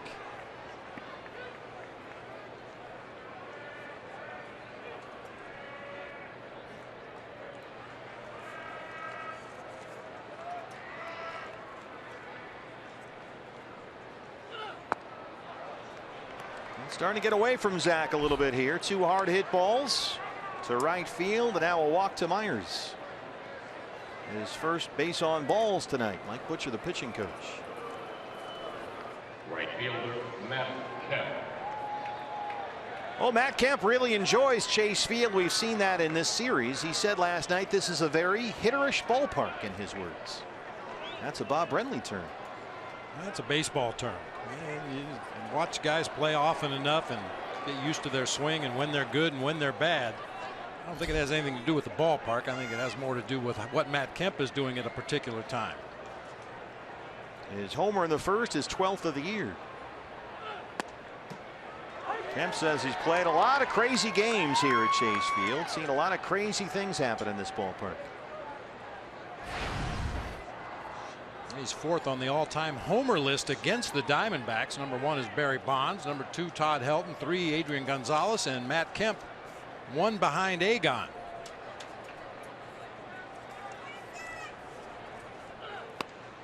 Oh, 2. Good example right there, the way Greinke's been getting guys off balance lately. Mixing up his pitches. Matt Kemp all mixed up that time.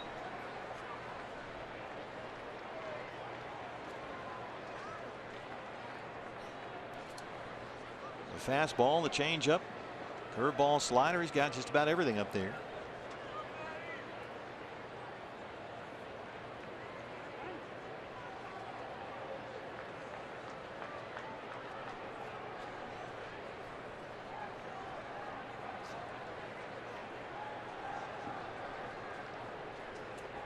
Kemp 3 hits last night, including his home run. He's homered again tonight.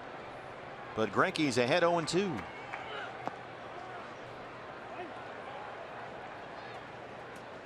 Comes down and in with that fastball, makes Kemp move his feet a little bit, probably set up for that slider low and away again. Although Zach Greinke would never be that predictable. It's kind of something you learn all the way back in high school. You throw a fastball inside off the plate, come back with something off speed away on the next pitch.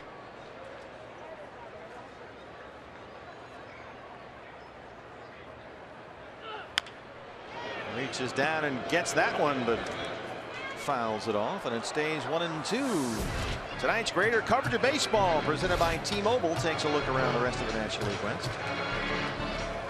And those Giants, they won 10-5 at Colorado. Buster Posey hit 2 3-run homers, and the Giants are red hot. They've won 14 of 16, and they have Johnny Cueto starting tomorrow, and Cueto has got a 18 1/3 inning scoreless streak going. And there were some real interesting moments in that Dodger-Met game in New York when Noah Syndergaard came out and threw a pitch behind Chase Utley and was immediately ejected by plate umpire Adam Hamari.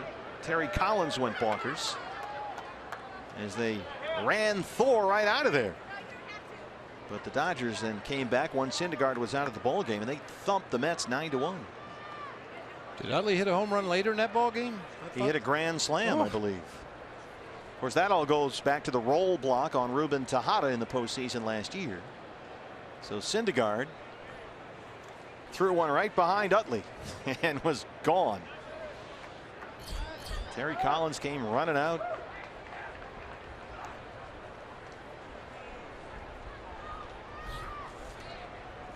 One and two on Matt Kemp. Well, he has gone down and dug some out of the dirt to keep this AB alive.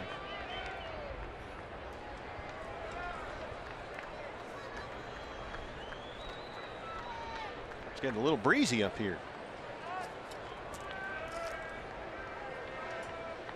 Roof and panels open tonight. Very comfortable. There's the flags high above the DBTV board in center. Missed with that one, 2-2.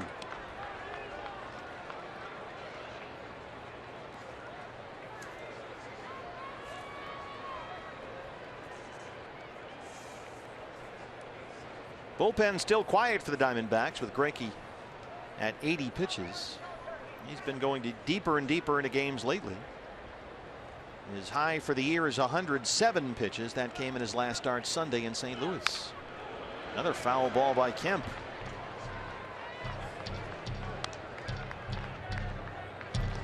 Ninth pitch of the at-bat coming up. Yeah, when this inning started, Zach Greinke was in great shape as far as the pitch count goes, but it's been a long at-bat here by Matt Kemp. Get an idea of how windy it is out there in the outfield. Michael Bourne's jersey flapping in the wind in right field.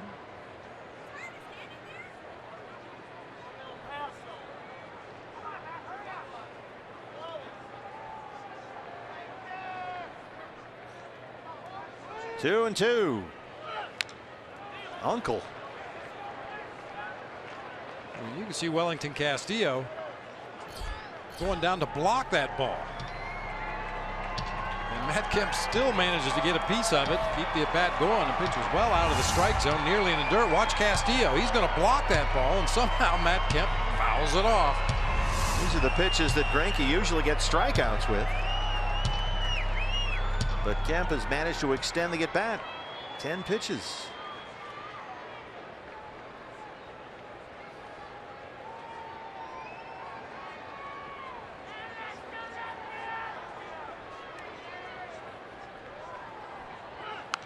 Holy Toledo.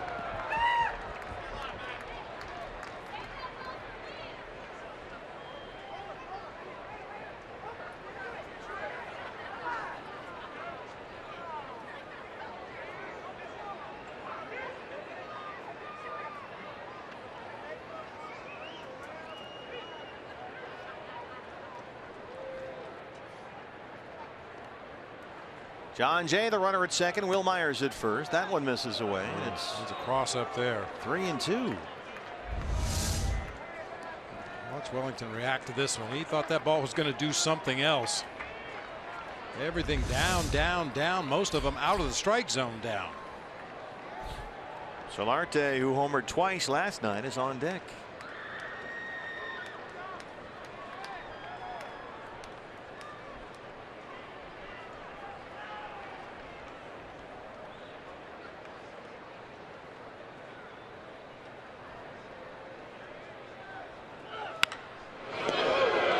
That one almost killed Glenn Hoffman at third.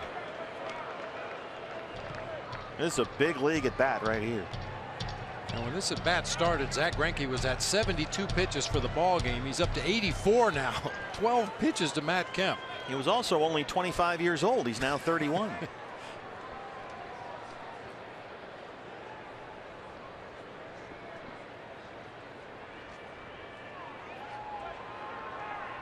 So far this inning has gone double walk. Now 3-2 to Kemp. Lifts it in the air, shallow right. Everybody's on the run. Who wants it? It's Bourne. And Greinke wins the war.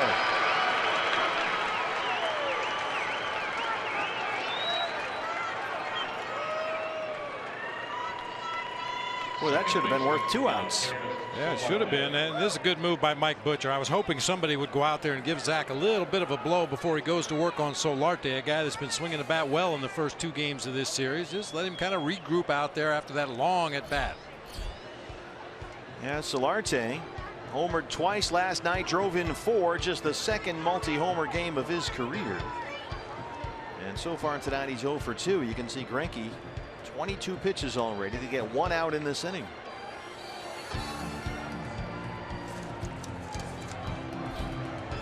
Hey fans, we ask you to plan ahead for some upcoming afternoon ball games here at Chase Field and get matinee price tickets. The next matinee game is this Tuesday, May 31st against the Astros, and there are 3 games in June to plan for. Matchups include the Rays, the Dodgers, and the Phillies. Get your matinee tickets now at dbacks.com/matinee. And if you haven't made Memorial Day weekend plans, fans, we've got you covered. Come on out tomorrow. Watch Archie Bradley pitch the series finale against the Padres. And then Monday, Memorial Day, a 1:10 start for the Astros, and Edwin Escobar makes his Diamondback debut, the left-hander. dbacks.com/tickets. 2 on, 1 out for Solarte. 0-1. Solarte has played only 11 games this year. He just came back last weekend from a right hamstring strain that kept him out almost 40 games. And he's just now starting to get his swing back. He's got 5 hits in his last 3 games. Homered from both sides of the plate last night.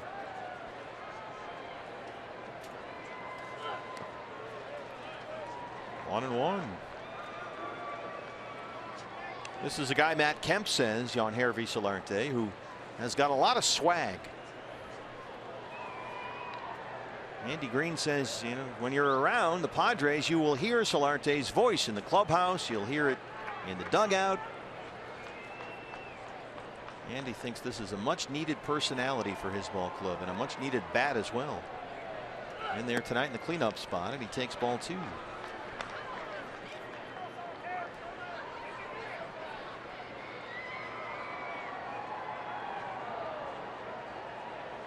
John Jay at second, Will Myers at first.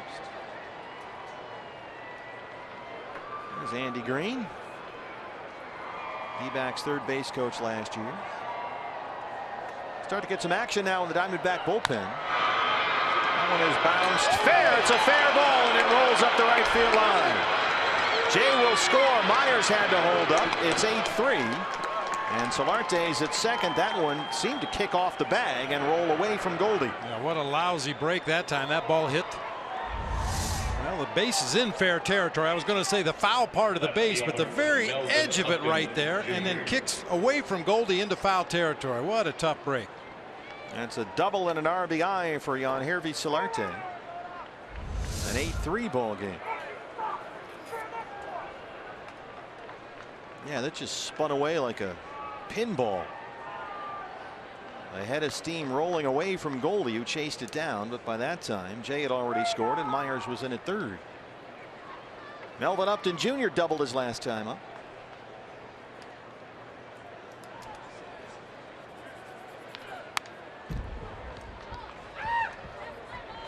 Sanderson forward, bullpen. Looks like the right-hander Tyler Clippard. Yep.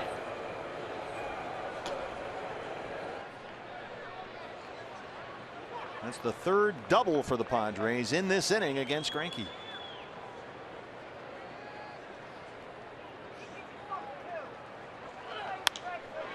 There's a fly ball, right field. Myers at third. Bourne has it. Here comes Myers. The throw is into third. And it's an 8-4 D-backs lead. Third run in this inning for San Diego. Third baseman Wallace. Brings up Brett Wallace, who's 0 for 2. I think the wind had a little something to say about that fly ball. Looked like Michael Bourne was trying to stay behind it so he could get some momentum going forward before making that throw, but the wind looked like it kept pushing it and pushing it. He ended up catching it flat-footed, could only throw in and hold that runner at second. So 8-4 ball game now. Solarte at second, 2 outs.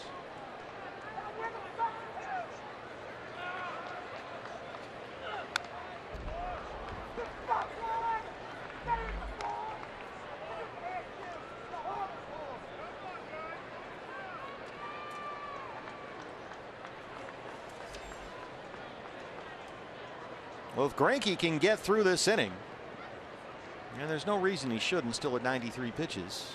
Chip Hale will be all lined up to go. Tyler Clippard 7th, Daniel Hudson 8th, Brad Ziegler 9th.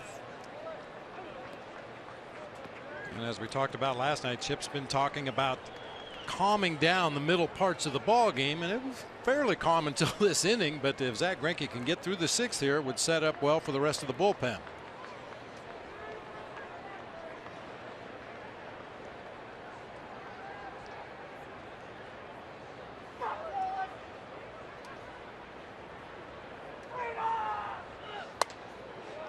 Shift is on for Wallace. You can see Nick Ahmed, the shortstop, playing right behind second base umpire Tony Randazzo. And with Solarte, the runner at second, Jake Lamb will stay near the third base bag.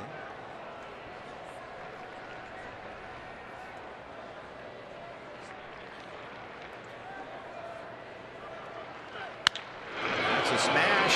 Segura knocks it down, and they'll have no play. Here comes Solarte, and he is out of there. Oh, a bonehead base running move by Yangervis Solarte, who runs into and out at home plate and ends the inning. And the Padre threat. Segura made a nice defensive play. This was a smash into the shift, knocked it down, recovered, and Solarte's a dead duck coming home. But the Padres are back within 4.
8-4 D-backs lead now. Watch Glenn Hoffman, the third base coach. Yeah, down at the bottom of your screen, he's going to wave Solarte around the bag at third, and then wait. Oh, too late. Solarte was looking back over his left shoulder at the play out in shallow center field. Did not see the stop sign and runs into an easy out at home plate. Nice recovery by Gene Segura. Stay with the play. And Segura leads off the bottom of the 6th against lefty Brad Hand.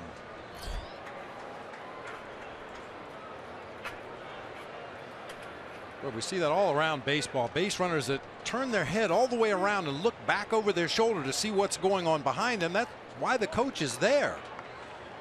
But Solarte had been paying closer attention to Glenn Hoffman. He might have seen that stop sign early enough to hit the brakes and get back to the bag.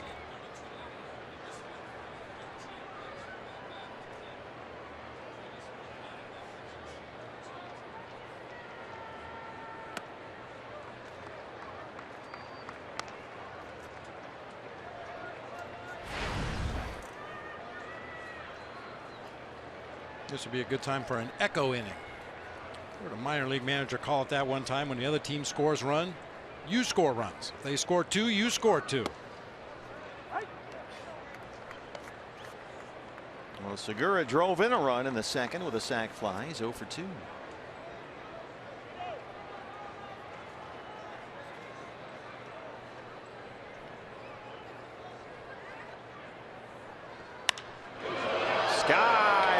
Fly ball, Melvin Upton Jr. in left field. I'm not sure he can find it. All right, he's got it. He was making that universal sign. It got up in that wind. And he's having a little smile out there. Ball's hit a mile in the air. Speaking of losing the ball, I'm sure you saw Ender Inciarte's play for the Braves. Fly ball into right field, and he stood there with his hands up like he couldn't find it. What can you do? And the runner at first base took off. He figured, well, he's going to drop the ball out there. I'm going to move up to third. And Ender was right underneath it, caught it, and turned it into an easy double play. Big deke right there. Michael Bourne, 2 singles and a walk. He scored a run. He's driven in 2. And oh, by the way, he's stolen a base. His on base percentage right now, with the night he's had this evening, .517. That'll play. That'll play.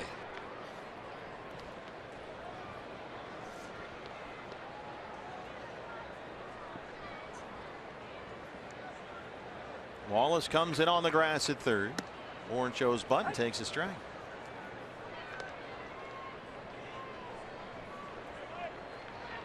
Well, Tyler Clippard is still warming up in the Diamondback bullpen. Zach Greinke started that 6th inning at 64 pitches. He threw 32 pitches in the 6th inning alone. Half his total from the previous ball game. I mean, 13 alone to Matt Kemp in that long at bat. And so that kind of finished him off. So it looks like that he'll go into Clippard in the 7th. And I mentioned earlier in the ball game, Zach struggled early in the season, throwing to new catchers, new environment, new clubhouse, new field, new everything. But you can see right there, sitting on the dugout bench, talking to Wellington Castillo, perhaps about a specific at bat or a specific pitch or a specific situation. That's how you get comfortable with your battery mate. 64 pitches through the first 5 innings, and half that total in 1 inning. Bourne's at it again. He knocks it the other way. It'll roll to the wall in left center. And Michael Bourne's on the run. He's headed for third. And he is in there. The Bourne supremacy. That's his first triple. He's 3 for 3. And nothing cheap about it. That's a fastball out over the plate at 93, and he drove it with authority into that gap in left center. Our Chaz Roberts Air Conditioning and Plumbing cool play of the game. Everything right in front of him as a runner. Didn't need the coach for that one. First triple as a D-back. He has walked, singled twice, tripled, scored a run, driven in 2, stolen a base. He'll give Goldie the free pass. Goldie tonight has doubled, homered, and lined out to first on a ball that should have been an RBI double. Will Myers made a diving stab to take extra bases away.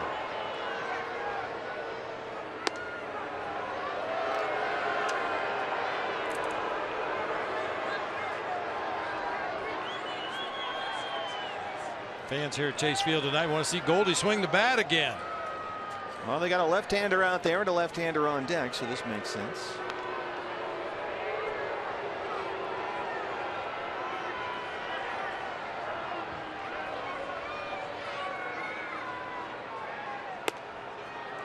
So the work to Jake Lamb, who's had a very good night himself. A chance for Jake to get an at-bat against a left-hand pitcher. Did very well against Jeff Locke the other night in Pittsburgh. Had a walk and a single. Jake had a 2-run single in the first tonight. Rounded out in the second, walked and scored in the fifth. Diamondback Live postgame show with Chris Snyder with us this weekend. Follows our ball game. Jody Jackson will have that for you.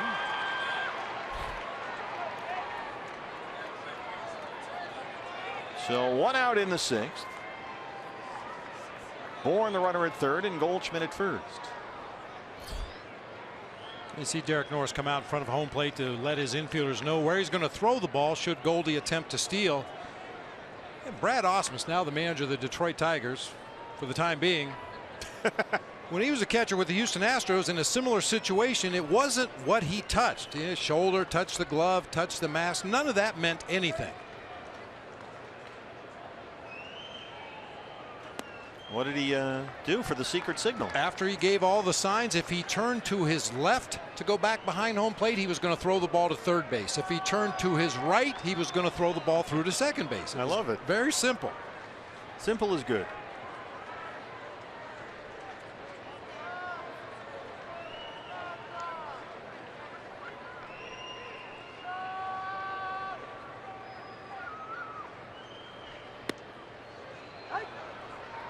One and one.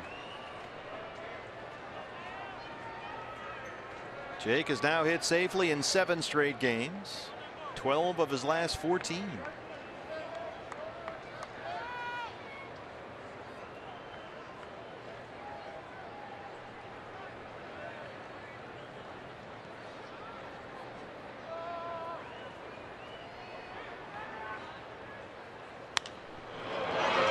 It up third base side, foul ground for Wallace. 2 down. Wellington Castillo. Andre bullpen is quiet right now. Castillo singled his last time up. He's 1 for 3.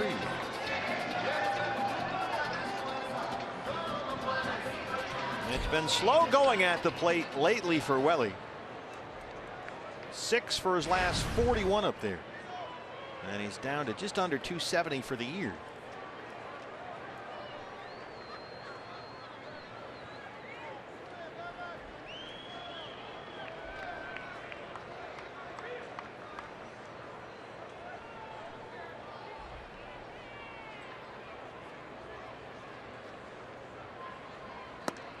Well, they tried to come inside that time, and Hand missed his spot big time. Against a guy who has been very tough on left-hand pitching this year.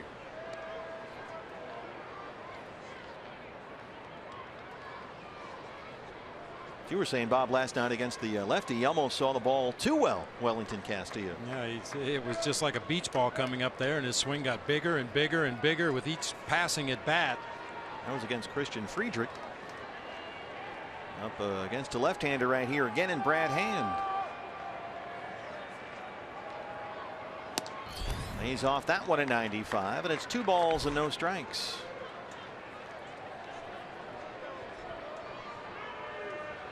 You know, one thing we know about Wellington Castillo, he'll go through some dry spells over the course of the season. A lot of it has to do with the physical demands of his position, but when he gets hot, look out. Climb on his back and ride him for a couple weeks at a time.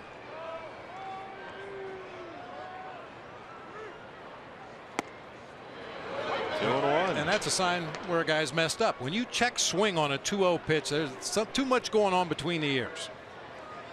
Either take an aggressive hack at that 2-0 pitch or take it if it's not what you want, but the check swing should never happen 2-0, 3-1.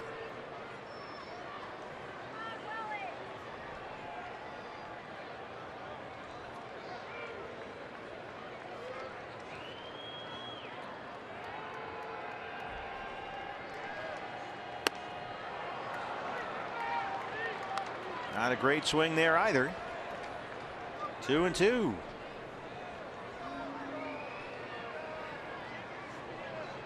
can hear him thinking up here right now. Clear the mechanism. Yep. Michael Bourne after a 1-out triple, the runner at third. Goldie the intentional walk, he's at first. 2 outs. 2-2 to Wellington Castillo.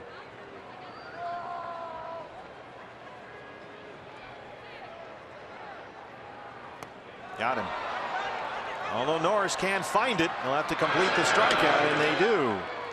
So Bourne the 1-out triple, but they can't get him home, and it's still 8-4.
Eight-4 lead as we head to the top of the 7th now. And if you don't have plans yet for Memorial Day, well, you want to spend the afternoon at Chase Field. The D-backs are taking on the Astros. First pitch is 1:10 p.m. and the first 20,000 fans in attendance will get a D-backs barbecue apron courtesy of IHOP.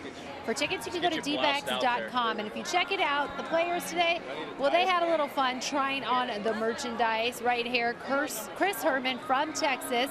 He told me he's really good with grilling, so he had to give the barbecue apron a shot. He said it fits just perfect, but the thing that was the icing on the cake, well, it says number 16 on the apron, so who did he want an autograph from? No other than CO. CO having fun out there today. He offered autographs very generously to any of his teammates, and you know, you say these guys are out there playing loose, even though they're coming in with a 4-game losing skid, and I think that was showing here in batting practice, guys.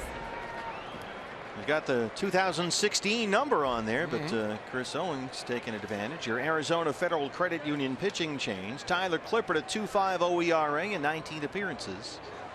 Tyler last worked Wednesday night in Pittsburgh, 1 inning. He's given up just 2 runs his last 9 outings. The catcher Derek Norris leads off the Padres 7th. 8-4 Diamondbacks. They have out-hit the Padres 9-6.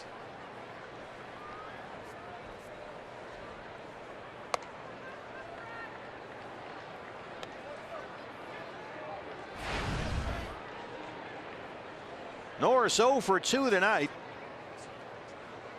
He was on base 4 times last night, including a home run. Drove in 3.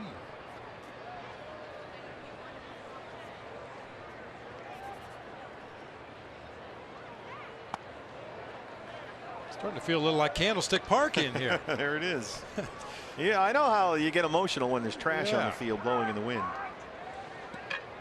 I mean, it's rare that we get this kind of breeze inside the ballpark, even with the roof and panels open. Yeah, it's a lovely night here, nice and comfortable.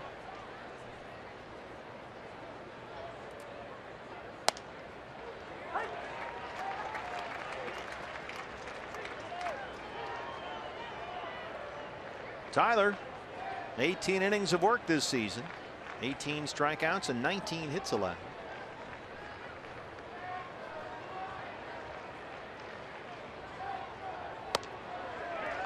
Chases a fastball, and it's 2-2. Fastball up, and then come back with that changeup. Maybe. See if he can get Norris to bite on a 2-2 count.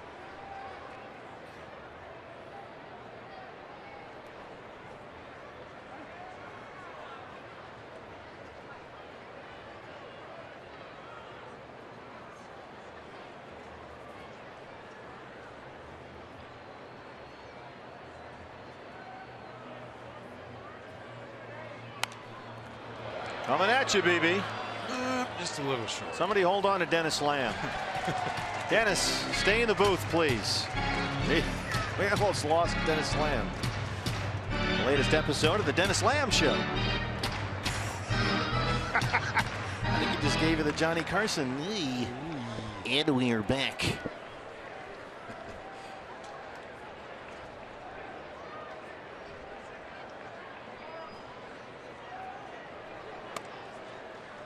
Misfire there, and it's a full count 3-2. Yeah, he's tried to overthrow a couple of sliders in this sequence. Just down in the zone, working away from Norris. Might get an easy ground ball, but he's really tried to snap dragging those sliders, and he's left them up.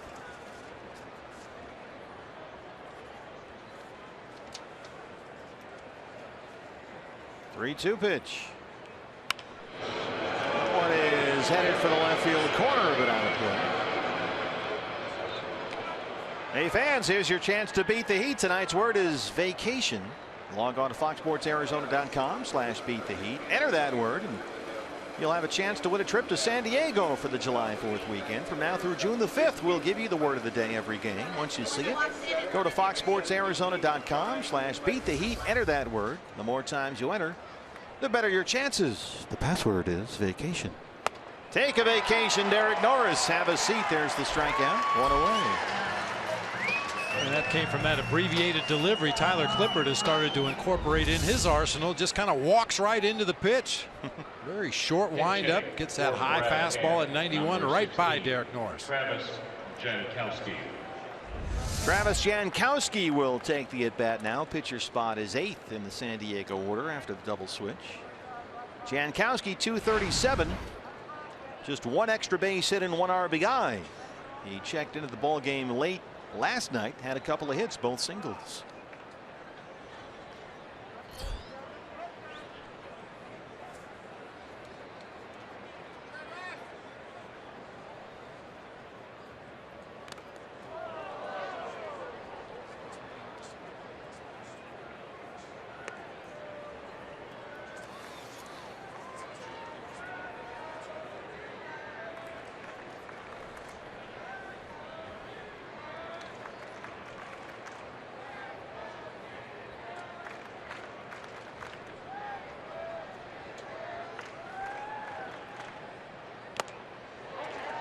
Oh, 0-2. Tyler's been effective elevating here in this appearance. Getting guys to chase some pitches up in the zone.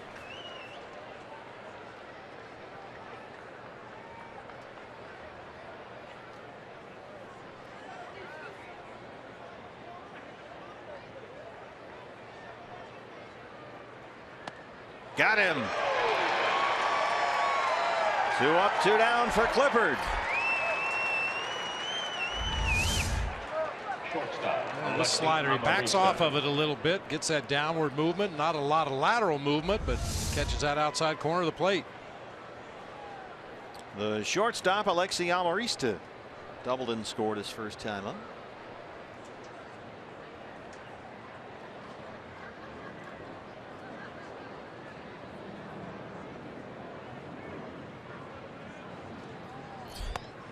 Boy, Clippard right to the glove that time for the fastball down and away. It's strike one.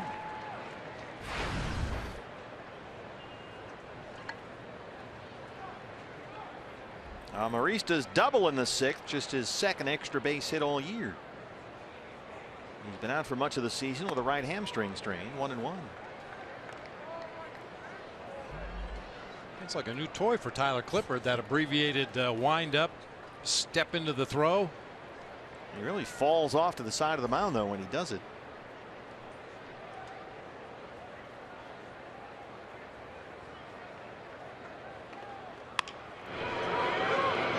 Segura, Goldie backs off, races back to get to the bag, and Tyler Clifford works a 1-2-3 seventh. We stretch at Chase Field. Diamondbacks have an 8-4 lead.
As we finish up the 7th inning stretch here at Chase Field, D-backs lead the Padres 8-4. What's next? Brought to you by CenturyLink. Diamondbacks will make another roster move after the ball game. Archie Bradley will come up from AAA Reno. He'll start tomorrow against lefty Drew Pomeranz, who's done a very good job after winning a rotation spot for San Diego. A 1.70 ERA. In what looks like it'll be the series finale, hopefully the rubber game tomorrow afternoon. That's a 1:10 start. And we mentioned that Archie Bradley's been on a roll down there at AAA Reno. 5 consecutive quality starts. Last time out, 8 shutout innings. He struck out 9. Veteran left-hander Matt Thornton on for the Padres. This is his San Diego debut. You see his numbers last year. Very good as a Washington National, a 2.18 ERA in 60 appearances. Just activated before the ball game today. Keith Hessler was sent down to AAA. 0-1 on Brandon Drury. Brandon walked his last time up. He's 0 for 2. Matt Thornton, 12 seasons in the big leagues. The Mariners, the White Sox, the Red Sox, the Yankees, and last year in Washington. Last 2 years, in fact. Boy, when this guy was in his prime, he was just about the hardest throwing guy you could find out there from left-hand side, coming out of anybody's bullpen. He still gets up there in the low to mid 90s.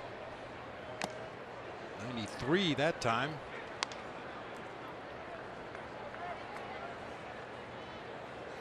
If you're left-handed and can stay healthy and throw an occasional strike, you can hang around this game a long time. Yep.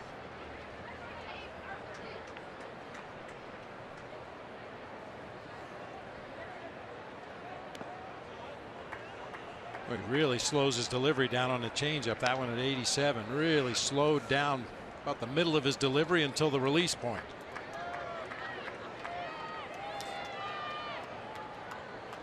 Matt Thornton, a former first-round pick by Seattle back in the 1998 draft out of Grand Valley State in Allendale, Michigan.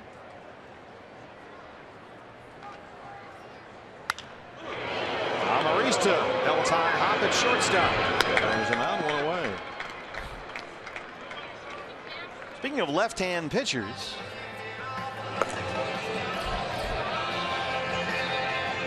as you see the right-hander Daniel Hudson warming up in the Sanderson Ford bullpen. Cody Reed, the D-backs second-round pick a couple of years ago. Pitching at Kane County is now 5-2. His ERA for Kane County, Cody Reed, is 1.82. Kane County today beat the Beloit Snappers 4-1.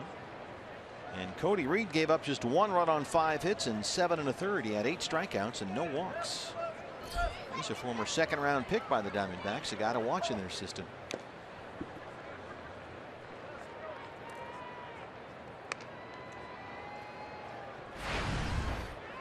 Chris Owings singled and scored in the 2nd.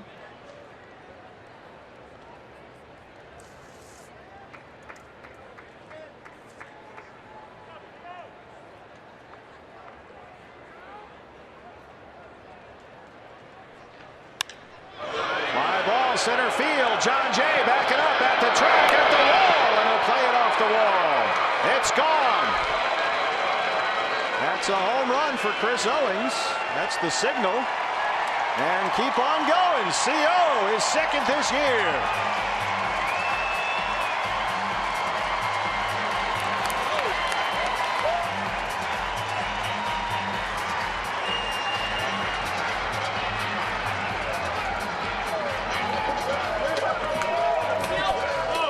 Awkward moment stopping at second base, but man, did he clobber this ball right off the barrel. Let's see. Middle of the plate slider. Padres may challenge this. Ooh. Headsets are going on here. It's a good look at it right here. Yeah, below the yellow line. Below the stripe. Yeah. Well, the umpires raced out there to shallow center field and signaled home run. Now they'll put the headsets on and have New York take a look. It has to hit above that yellow stripe out there in the batter's eye in center field, not off the stripe, certainly not below the stripe.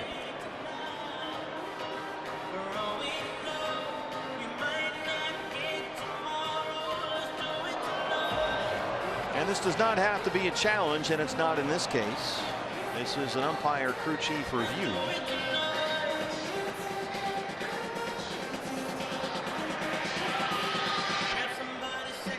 Under the heading of a boundary call. Let's take a look.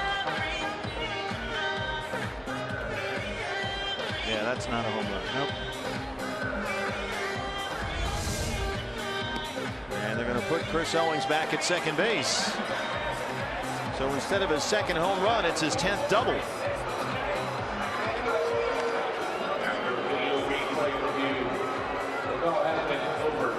So CO in any case 2 for 4.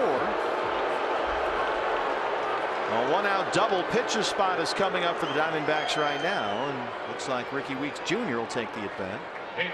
Going to take that run off the board. Number 5, Ricky Weeks Jr. Ricky started last night. The cleanup spot went 0 for 3 with a walk. He's hitting .240 on the year. So it stays 8-4. Owings at second, 1 out.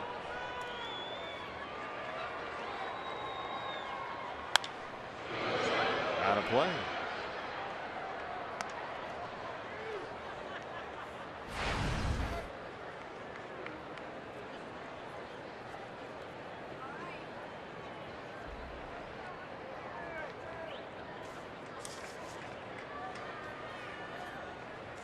Ricky Weeks hitting .318 as a pinch hitter this year, including 4 doubles and 4 RBIs. Owings takes off. The throw from Norris is in time. Oh no. It sure looked like he beat the throw. Brian Knight disagrees at third. They have to put the headsets back on after that one. Derek Norris has a very good track record of throwing out base runners, and Chip Hale will challenge.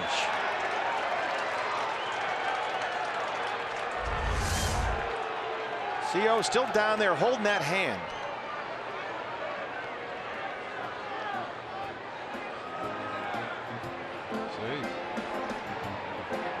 Headsets are going back on. He came away from hitting that ball kind of shaking his hand, and he was just doing it again down there at third. At third base.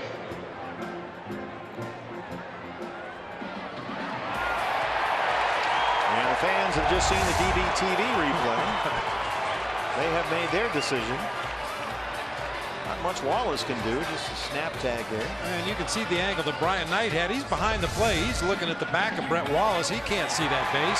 So CO goes 1 for 2 with his challenges. His home run was overturned, but he gets his 7th stolen base in 7 attempts.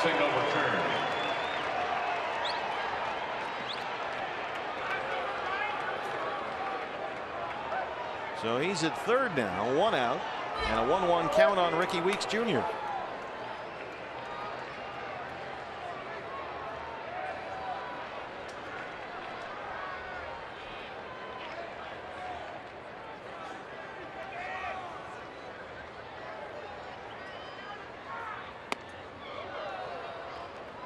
Two and one.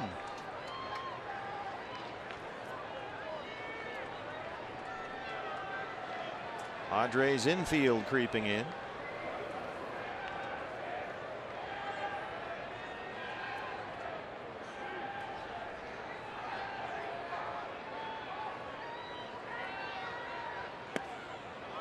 Ricky ahead, 3 balls and 1 strike.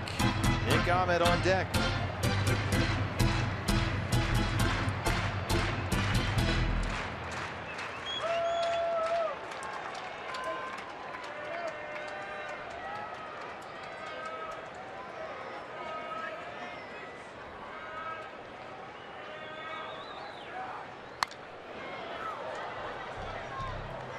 Hey fans, if you can't catch the Diamondback games on TV, you can stream them live on your mobile device with the all-new Fox Sports Go app. Just download the app and take Fox Sports Arizona and Diamondbacks baseball.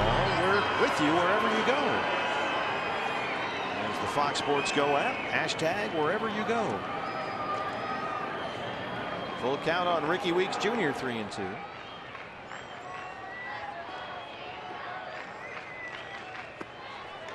He works a walk.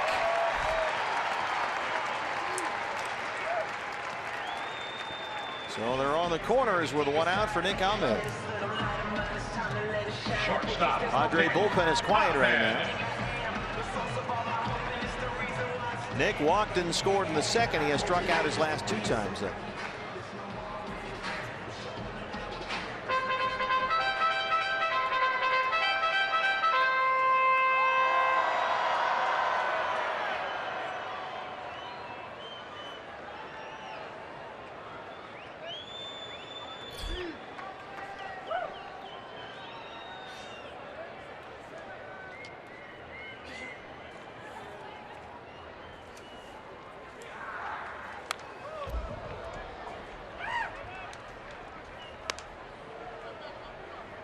Nick fought through that long dry spell at the plate from the middle of April through the first 10 days in May. The lowest his batting average got was 162.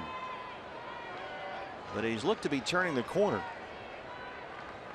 Since May the 9th, Ahmed has hit better than .330 over his last 14 games, and that batting average has come up 50 points. Down 0-2.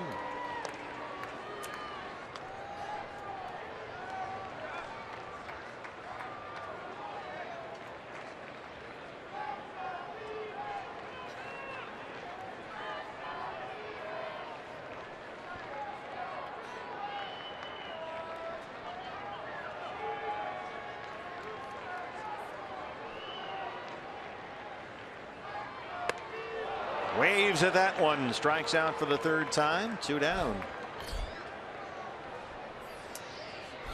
Pitch elevated up out of the zone that time to Nick. Sometimes those pitches up there at eye level, you just see them so good, hard to lay off. Well, it'll be up to Gene Segura. 2 on and 2 out. Segura drove in a run in the second with a sac fly. He's 0 for 3. Chris Elwing's at third. Ricky Weeks Jr. at first. 2 down.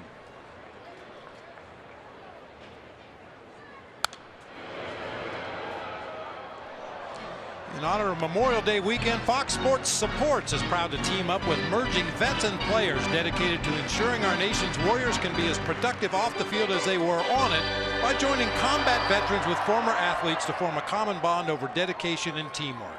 Visit foxsportssupports.com to learn more.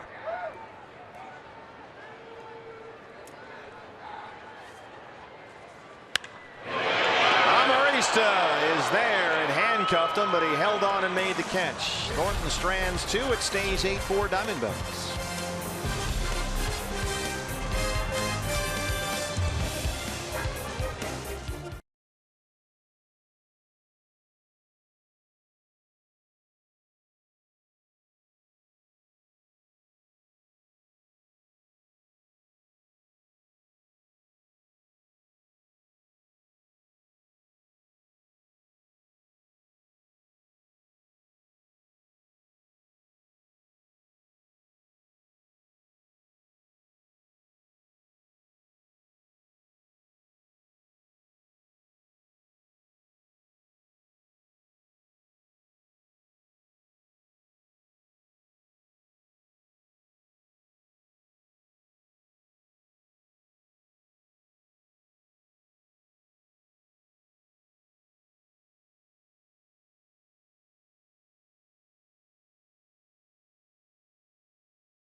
Memorial Day weekend from Chase Field, where the D-backs lead the Padres 8-4 as we start the 8th inning. The Gig Live high-speed highlights brought to you by Cox. The Diamondbacks second, 5 runs on 4 hits. Michael Bourne, a 2-run single. And then Goldie comes up and smashes his 9th home run of the year. Gone. 4 runs in 2 batters right there. And the D-backs led it 7-1 after 2 innings. They lead it 8-4 now with the new pitcher. His 19th appearance this year. All but 2 of them have been scoreless. It's Daniel Hudson, a 1.42 ERA. Huddy has not worked in a week. He last pitched last Friday against the Cardinals in St. Louis and retired the only 2 batters he faced.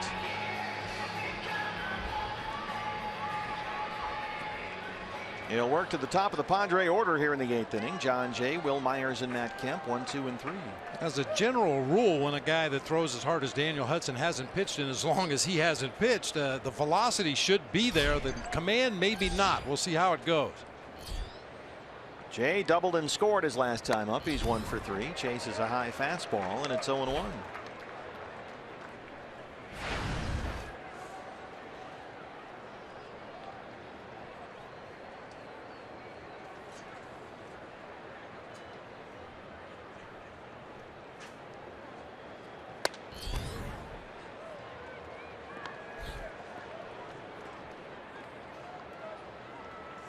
Getting some good news from the Cal League, BB, about the Visalia Rawhide, Roll Hyde, manager J.R. House. They are thumping Rancho Cucamonga right now, leading the Quakes 10-1 in the 8th inning. In a battle of Cal League North and South Division leaders. So both teams, if that score holds up, will be 31-18 after the ball game.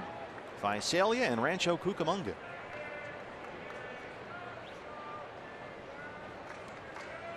Mentioned Cody Reed and his great performance tonight for Kane County. 7 1/3 innings of 1-run 5-hit ball with 8 strikeouts. Hey fans, we invite you to participate in Gila River game nights by signing up at one of the interactive kiosks right here at Chase Field during any Diamondbacks regular season home game. That's one of the most popular games going right now. People love watching that. Oh, they go crazy. They shout out clues. The people, I'm not sure which one. They're yelling 7, 7.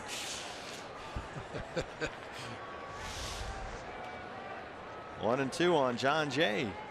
It's funny, the guy today kind of panicked. The clock was ticking down. It was 10, 8, 9, 8, and then everyone was yelling out numbers for him to match up. And he just started listing numbers in a row, hoping something would sync up. 5 and 8, 6 and 2, 9 and 7, 6 and 4. Fun times at the ballpark. Come on out, Memorial Day fans. More games this weekend. dbacks.com/tickets. Archie Bradley pitches tomorrow. That's a 1:10 start. And then Monday against the Astros, Edwin Escobar makes his D-backs debut. We play a 4-game home and home with the Astros. 2 here Monday, Tuesday, and 2 in Houston Wednesday, Thursday. Then it's off to Wrigley Field. 3 and 2 to John Jay. That's going to get into foul territory. No play there for Fred Big Game Bauer. That's Mike Stad is out there working left field, our Golden Glover.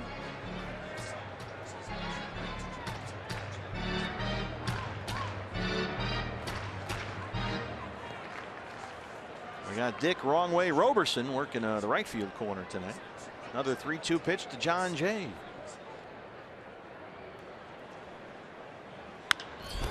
Bounce to second for Segura.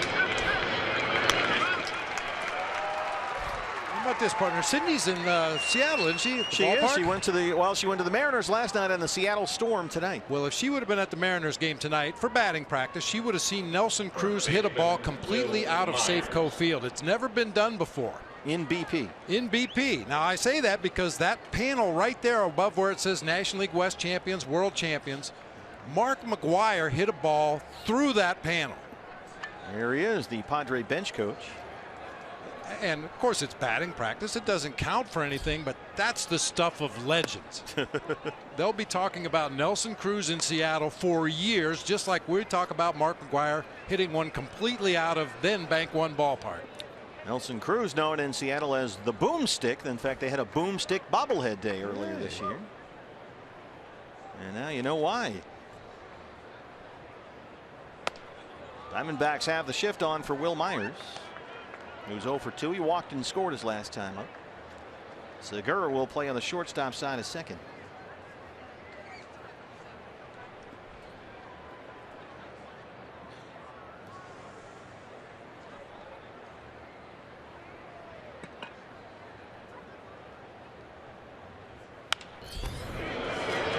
Board on a dead run coming in. He won't get there. Drops in for Myers.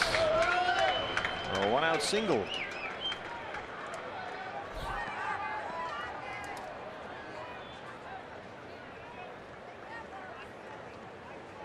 Right fielder Matt Kemp. Matt Kemp homered in the first inning, his 12th of the year.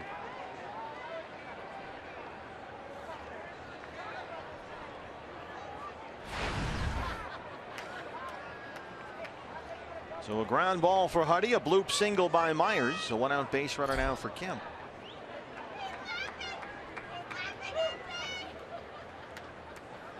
Kemp hit his 11th home run last night off Robbie Ray. Got number 12 tonight against Zach Greinke. Swing and a miss. This was Kemp in the first. Boy, Greinke trying to get that fastball in there, and Kemp just dug it out. Just caught a little bit too much in the strike zone that time. 33 career home runs now against the Diamondbacks, 4th all time.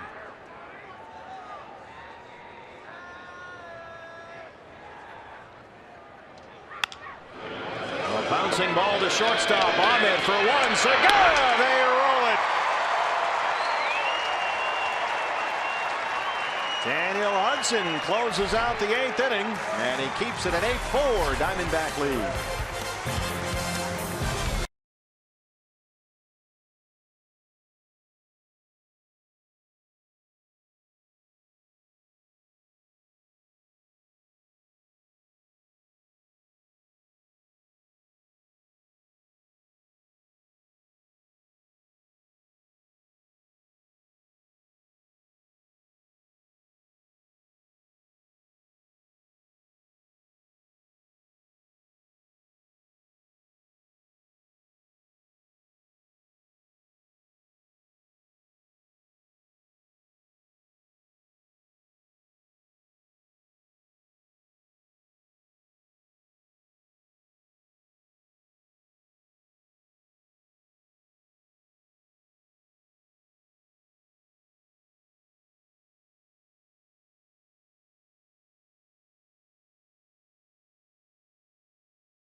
Thanks, guys. Bottom 8. D-backs lead the Padres 8-4.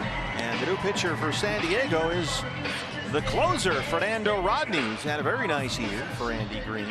He's on here trailing by 4 in the bottom of the game. And Fernando Rodney, you'll note, has an ERA this year of 0. He has yet to allow an earned run, and he's got 10 saves. Do something about that. Even earlier this month, he recorded 2 saves in one day. He saved both ends of a Padre doubleheader at Wrigley Field. Just the second Padre ever to record 2 saves in the same day. The last guy was Raleigh Fingers back in 1977 at Candlestick Park. So Raleigh Fingers had his mustache, and Fernando Rodney has his cap and his arrow and the bow and the whole thing. Michael Bourne, what a day he's had. Leads off the 8th. There's a strike, 0-1. Bourne walked and scored in the first. Had a 2-run single in the second. Singled and stole a base in the 4th and tripled his last time up. He's hitting .440 as a Diamondback.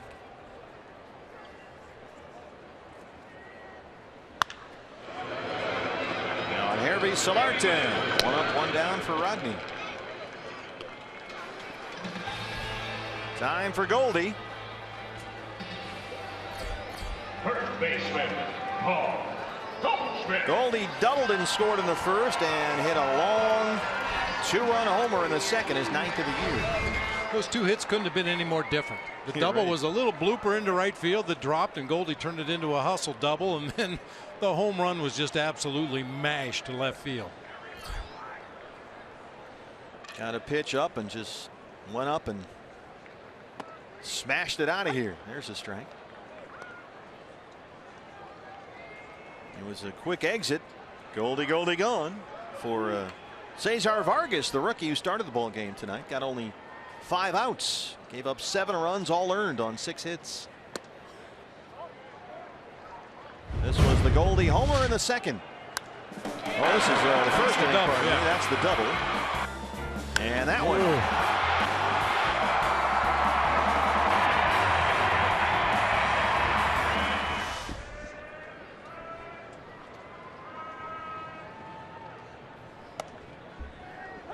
And they're at 93, a ball and 2 strikes. Don't forget Goldie bobblehead day, fans, coming up here July 2nd against the Giants. And then a couple of days after that, a July 4th fireworks spectacular. dbacks.com/tickets. Both of those brought to you by our friends at Gila River Casinos. So we'll see you out here at the ballpark. And if you haven't made Memorial Day plans yet, you're sitting around saying, well, we blew it. It's Saturday and we didn't do anything. Well, we got you covered. Come out here Sunday or Monday. Come on down. One more against the Padres tomorrow. Archie Bradley pitches that game. And then Monday, a 1:10 start against the Astros. Edwin Escobar makes his D-backs debut. Good take by Goldie there, and it's a full count, 3-2.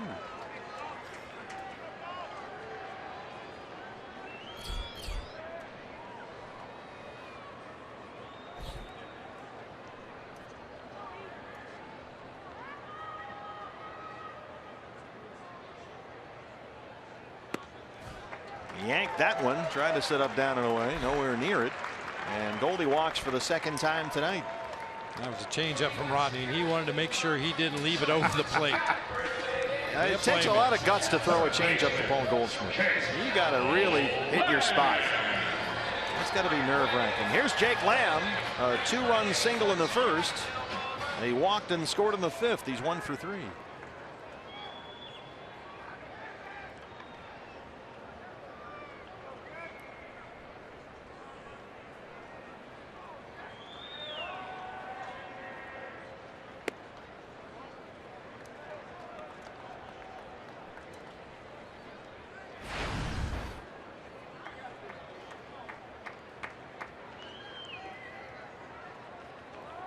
Padres overload the right-hand side of the infield. Wallace, the third baseman, standing at second. That one misses for ball 2. Not only is Alexi Amarista the only guy on the left-hand side, he's close to the second base bag. Look at all that room down the left field line.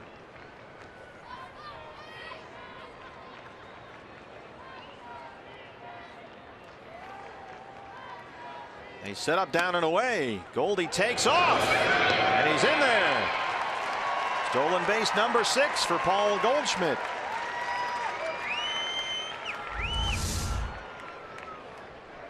That was kind of a delayed steal that time. Goldie took a big crow hop off the bag at first, waited till the ball got almost halfway to home plate before breaking. That's a stolen base that's on the middle infielders more than the pitcher and catcher. Alert base coaches, alert players on the dugout will watch those middle infielders, and after the ball crosses the hitting zone and the batter doesn't swing at it, see, he didn't take off right away. A big crow hop off the bag. But I was about to say, the middle infielders, once the ball gets into the catcher's glove, a lot of times they'll look down at the ground, cleaning the dirt, turn around, look at the outfield. And if you catch those middle infielders not paying attention, that's when you try the delayed steal. So he's at second, 2-1 on Jake Lamb. Solarte kicks it at second and Lamb's aboard.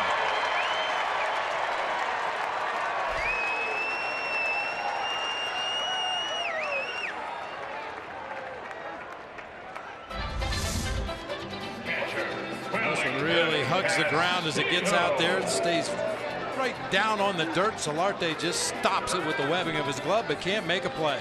E4. They're on the corners with one out for Castillo.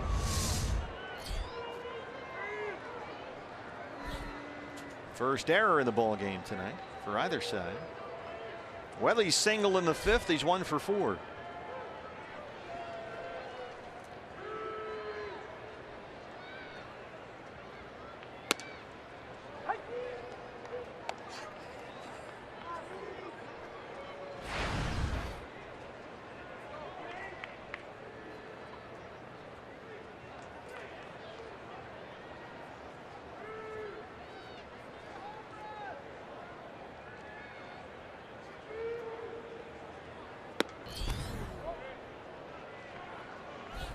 One and one.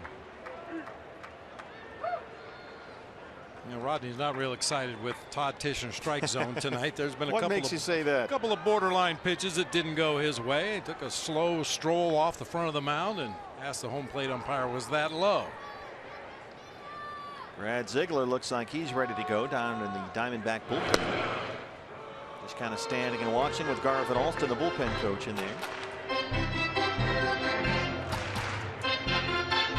And a lot like Daniel Hudson, it's been a while since Brad Ziegler worked. He worked Sunday in St. Louis, so Brad's had the whole week off.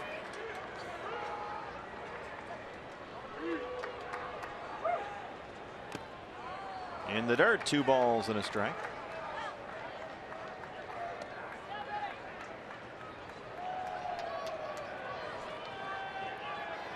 Rodney looks like he's thrilled to be out there down 8-4 in the 8th.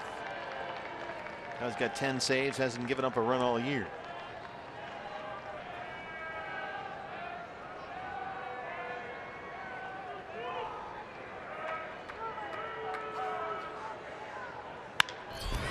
Amarista, what a beautiful play. And they turn the double play.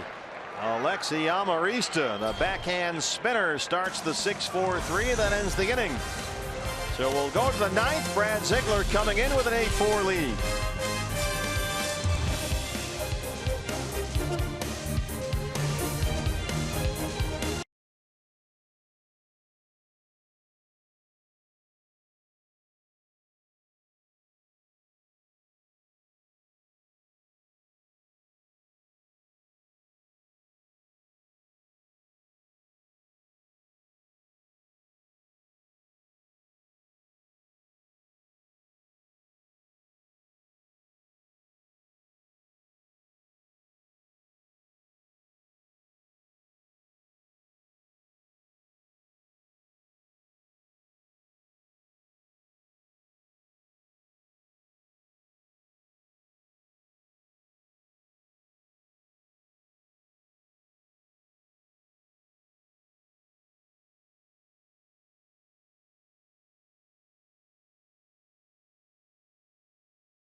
Diamondbacks lead the Padres 8-4. Oh, wait a moment. Let's take a look at our This Day in Baseball History, brought to you by Geico. Buck Showalter holding up 4 fingers. That means an intentional walk to Barry Bonds with the bases loaded. Barry grudgingly takes his base at first. Brett Maine, the next hitter up for the Giants, hits a rocket to right field, and Brent Brady staggers in and makes the play. I think the ball caught him. All's well that ends well. Greg Olson gets a save in that ball game for the D-backs. Well, speaking of saves, Brad Ziegler has 8 in 18 appearances this year, a 2.95 ERA. And it's been a while. He last worked Sunday, the series finale in St. Louis. Came in to work the 9th with a big lead, much like tonight. Gave up a walk and a double for a run. On Hervey Solarte, Melvin Upton Jr., Brett Wallace due up 4, 5, and 6 in the Padre 9th.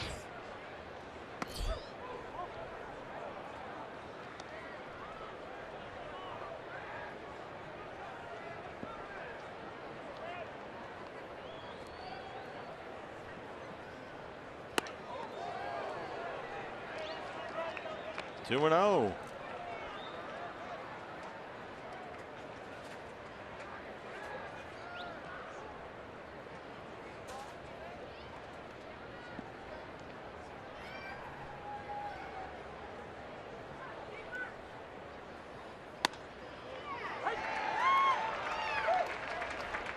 Solarte doubled, had an RBI double in fact, and scored his last time up. He's 1 for 3 after homering twice last night. 2-2.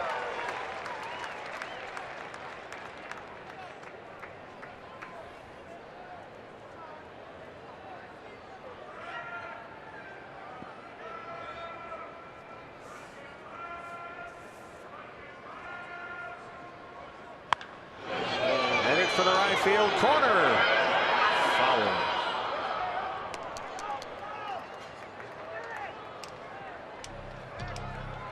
Besides the 2 home runs he hit in the ball game last night, Solarte's pulled a couple balls foul that had home run distance.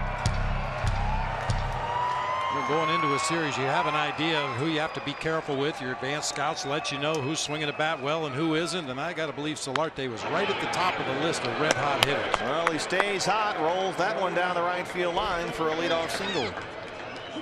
He's 2 for 4.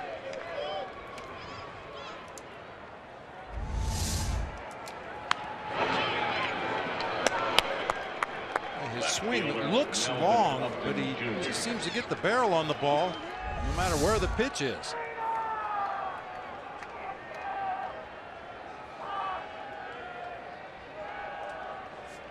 Melvin Upton Jr.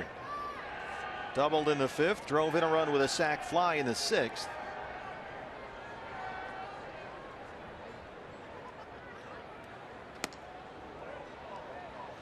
By the way, I have some belated birthday wishes to pass along. By belated, I mean it's the 9th inning. I found this interesting. Both Kate and Todd Walsh are sharing a birthday tonight. Really? Yeah, so happy birthday to both of them. There was a big cake for Kate in the Dennis Lamb feast earlier today. That one is knocked into right center. So the first 2 have reached in the 9th with base hits against Brad Ziegler.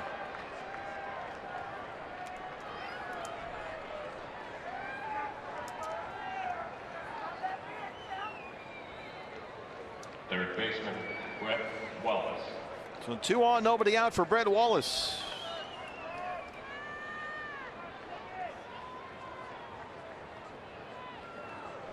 Nobody out. Padres have got the tying run on deck right now. Wallace singled his last time up, 1 for 3.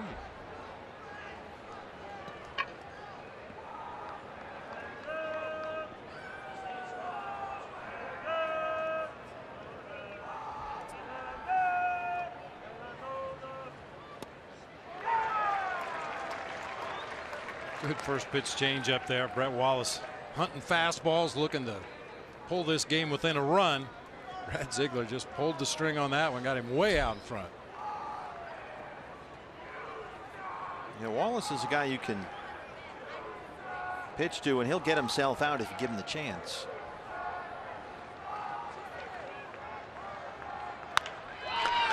Flips it to Goldie. Backs him up. Brad's got to get over there, and he's in time to get the first out. Runners move up. It was a tricky play for Paul down there at first, and Brad was quick to the bag. I got caught in between there, had to back up to play the big hop, which eliminated any chance of a possible double play, but they do get the out at first base. Both runners move up 90 feet. And be careful with Derek Norris, who homered last night, his 5th of the year. He is 0 for 3 tonight. The Padre catcher with Solarte at third and Upton at second.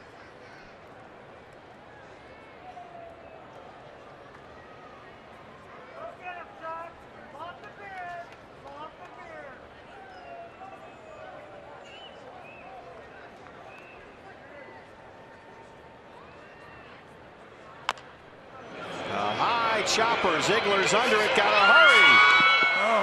He throws it away. Solarte will score.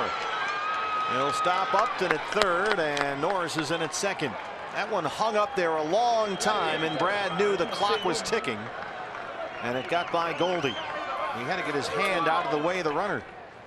Yeah, it's unfortunate because Brad Ziegler had to play behind him. Of course, he has no way of knowing that as he's waiting for that ball to come down after bouncing off of home plate. But watch Melvin Upton Jr. at the top of your screen. He's out in the middle of nowhere.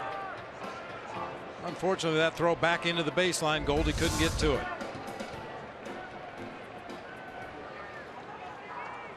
So he won. Number 44. A run is in. It's 8-5, and now the tying run is at the plate with one down. Hector Sanchez. Here comes Mike Butcher. Padres one swing away from tying this ball game up. At one point, the Diamondbacks led 7-1. Back with you tomorrow on Fox Sports Arizona. Diamondback Live pregame show at 12:30. First pitch at 1:10. Archie Bradley will come up from AAA Reno, so there'll be a roster move there to make room for Archie. And he's up against Padre lefty Drew Pomeranz. And if you haven't made plans yet for your weekend, come on down and join us. dbacks.com/tickets will get you all squared away. Sanchez 3 for 9 with San Diego this year. The switch hitting catcher.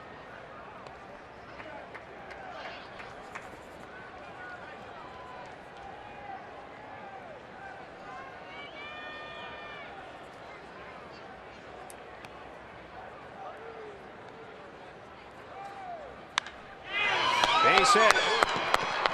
Upton scores. They will wave Norris. He will score. And it's a one-run Diamondback lead.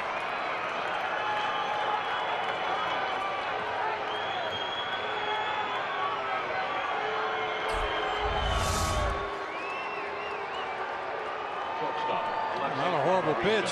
Sanchez just went out and got that sinker working away from him and hooked it back into right field.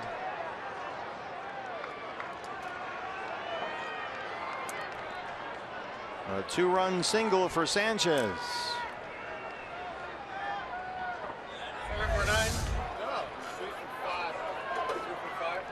Alexi Amarista. Bullpen will get busy for the Diamondbacks. Amarista 1 for 2. He doubled and scored in the 6th. Bounce to Goldie. They get 1. Rosales is hung up. Amarista's not in time. They get 2. And the Diamondbacks hang on and win it 8-7 in a game they led 7-1. But the 4-game losing streak is over. And they get on the board in this series. One more look. Got a little more interesting than I'm sure Chip Hale would have liked there in that 9th inning, but 3-6-3 double play. Nobody does it better than Paul Goldschmidt. Rosales had come in to run for Sanchez. They get the force on him at second. And Goldie has it at first. So that's the end of the ball game. Diamondbacks improve now to 22-29 on the year.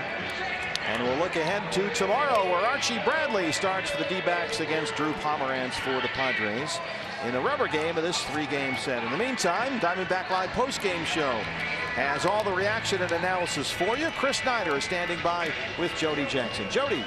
All right, thanks, guys.